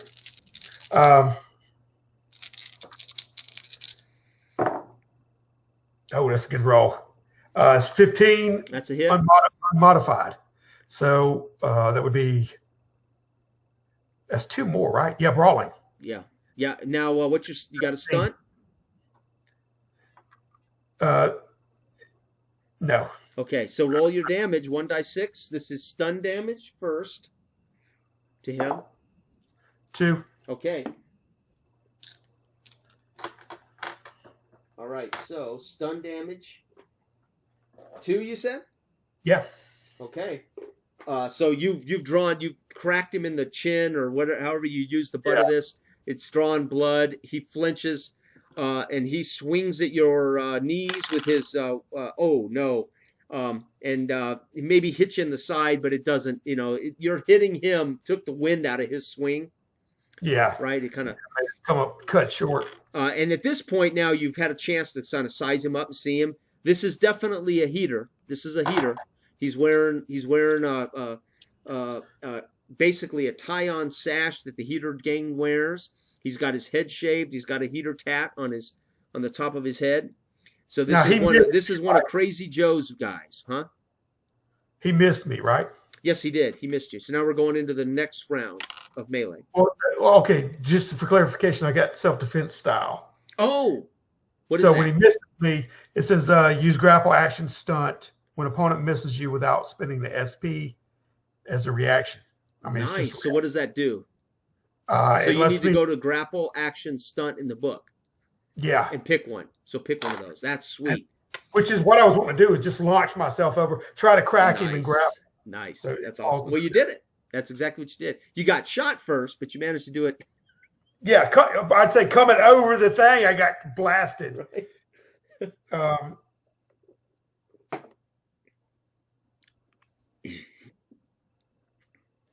Okay. This is grapple action stunt. All right. I mean, grappling stunts, and it would be like grapple, right? Yep.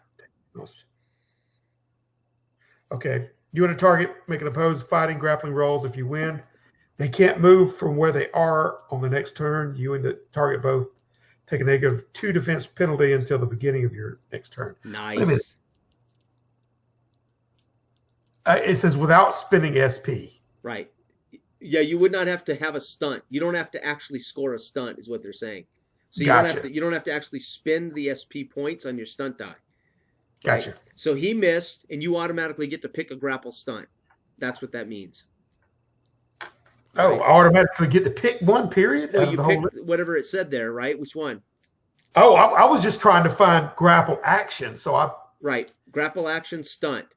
So if that is called the grapple action stunt, that's what you get. that is what I get Okay. specific. That's So what I we was have to trying make a fighting check, and the highest wins, right? Yeah. Okay. And he has no fighting skill. I got a 12. Okay. You ain't beating that, Bo, because I got a 4, 5, and 6. Skin is a 15. Is that a stunt? No. Okay. So you win. You've got him pinned down with his own rifle, right? Yeah. And great. he can't go anywhere next turn, and you're both at a -2 defense, but there's nobody else in this combat, so that's irrelevant. Yeah. There's nobody Gotcha. else kicking or fighting with you guys, right? Gotcha. Okay, so Yeah, you got him pinned down for at least a turn before he can try to break free. Okay. It says with the self-defense style is you get that as a reaction. It says also perform knockdown stunt for 1 SP instead of 2 on opponent you have grappled. Right. Yeah, he's So- already on his back, so that's That's what I mean. I'll do that. Well, not probably. You're saying this. yeah. You I'm already gonna- got him pinned down on his. He was already on his back when he was fighting and swinging, so he's So I down. grab- You're on top of him, basically, right? We're already there. Mhm. Yeah. Now he can Okay. flip you over, but right now you have a full turn before he can do anything. Yeah. I want to strike him. Okay. I can use striking style. Yeah. And he's at -2 defense, so his defense now is 10. You just got to beat a 10 to hit him. All right. I got 11. Yep. Okay, Wow. so roll your 1d6 punching him, right? Yeah. Okay. It's 5. Okay, he's again. His eyes. Whoops, I wrote that down wrong. Excuse me. His again. His eyes like roll up. He's like shaking. He's clearly stunned. Yeah. All right, so now we roll initiative for this next turn, and this will be the turn he can try to break this. Holy Okay. cow! I got 17 with a 5 stunt. Oh, really? I got 2 6s and a 1, which is 13 plus what is the mod? Dex. 1. Dex. Yeah, 1. Okay, so he wins, and he has a 5. So he would have won probably with a stun anyway.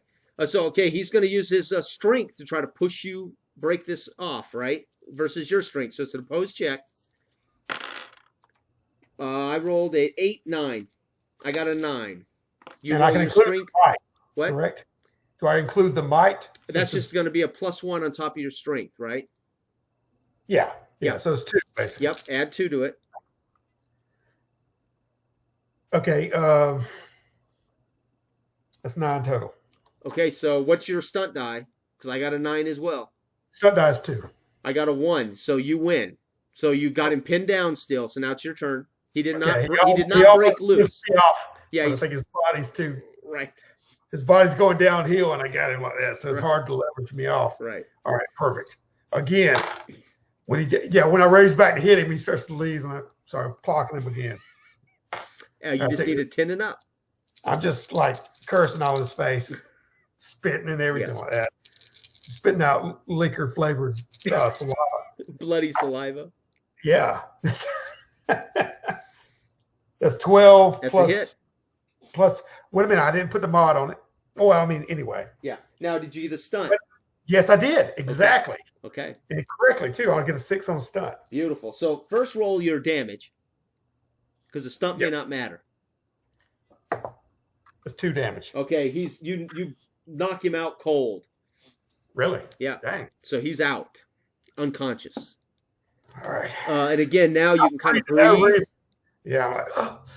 And I realize he's not moving right now, and he's kind of just lulled back, and his eyes roll back. Right. And Son of a. you can just feel his muscles go as he out cold. The gun is pressed into his neck or chest. Yeah, and I press on it again as I'm getting up, Yep. for leverage. And I get up on my knee or whatever like that, and I start rifling through what he's got. I take his gun and kind of throw it far side. I'll keep that later. Yeah. But it's a sniper rifle without a scope. So unfortunately, he didn't have the benefit of the scope, which is the only reason he probably didn't kill you in that first. I'll flip him over. I'm binding the back. Right. He does have a bag with ammunition. He still has about 12 rounds of ammunition. And he has again the tat of the heaters. He's got the sash that they tie on, right? They're orange and black. I'm dragging sash. back to the top of that thing. I've hog tied, and I'm going to kick him and let him roll after I take his equipment to the bottom of the hill. Okay. If he makes it that far. Yeah. All right. Yep. So eventually you drag him out into the highway. The truck is, of course, hot and cracking. They pop and crack as they cool off. You can smell the smoke still, and you can smell the tires where they were grinding into the cement, trying to keep going. But the truck died. If you've killed Bo's truck, I'm taking it out of your ass. I'll drag him over there. All right. Right. To the truck and throw him on the back of the hot end of the hot ass end of the truck. Right. Climb up in there and try to re-crank it to back it up. Okay. Okay. Yeah. And again, you know how to do all this. Bo taught you all this. So you crank it up. It rumbles to life. It clearly just died because it was grinding away and just finally choked out. Stalled out. So you got it started. You've got him tied up in the cab, right? And you can back out and maneuver back onto the dirt and head back to Bo Svensson's place. By the time you get, if that's where you're headed. Yeah, I've got him like kind of draped over the. I'm envisioning this a little bit like a tractor almost with a whatever, but he's kind of outside. I want to put him on a hot tin roof, basically. Ooh, okay. While we're driving, Okay. I've been today. He can suffer the same, but I've taken out his supplies. Yeah. Or what he has on him, basically. Yeah. You know what I mean? And throwing him in the cab. He can stay outside. But I'm driving back to Bo's place, yeah. Okay. And you've cleared off the highway, so that's out of the way. Yeah, and again, you arrive back in about 45 minutes to an hour.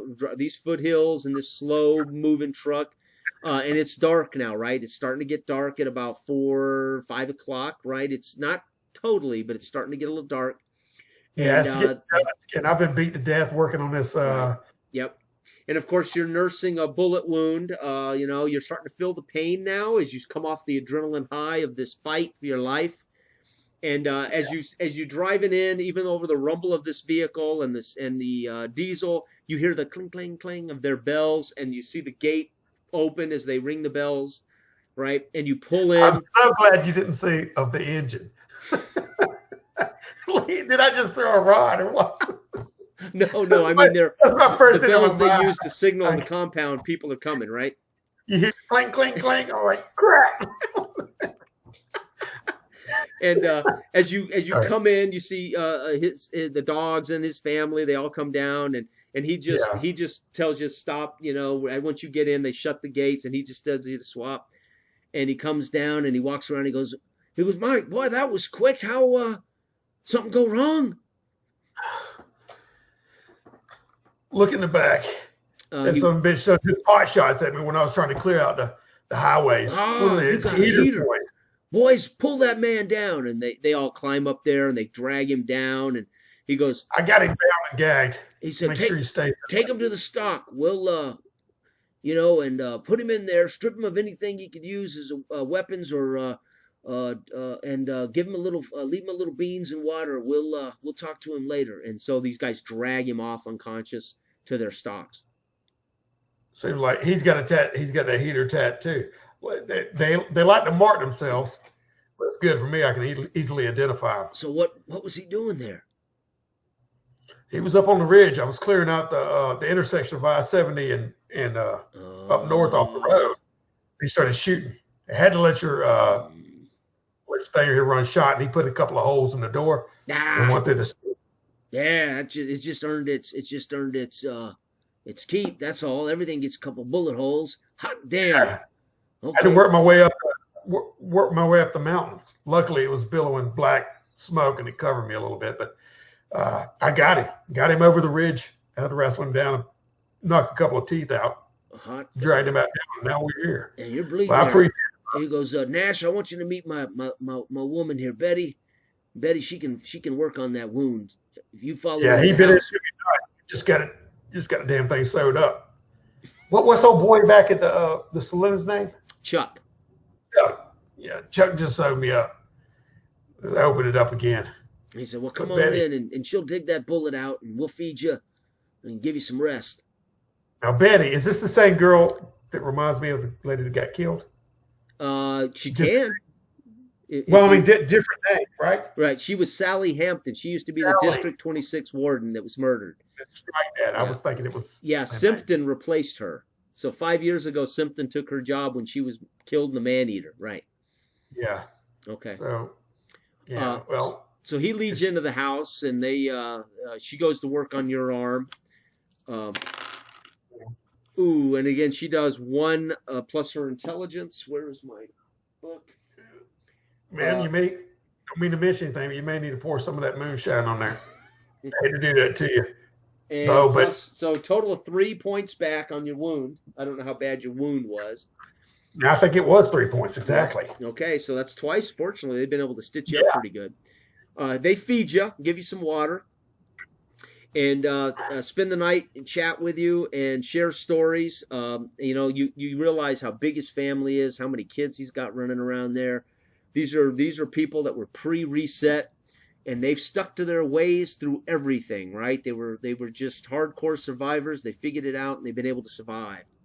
And they're producing a little family of survivors. Yeah, what's odd is I'll be sitting out on the porch after we eat the meal, sitting around there, and I guess he's got chickens and everything else running in the yard. And I have a flashback. I lean back in the little what passes for a rocker on the worn steps, and Nash has a flashback of running around his grandma's yard with his kid, all the chickens and everything before reset. Mm-hmm. Makes the eyes a little bit, okay. Tips slides it back in there.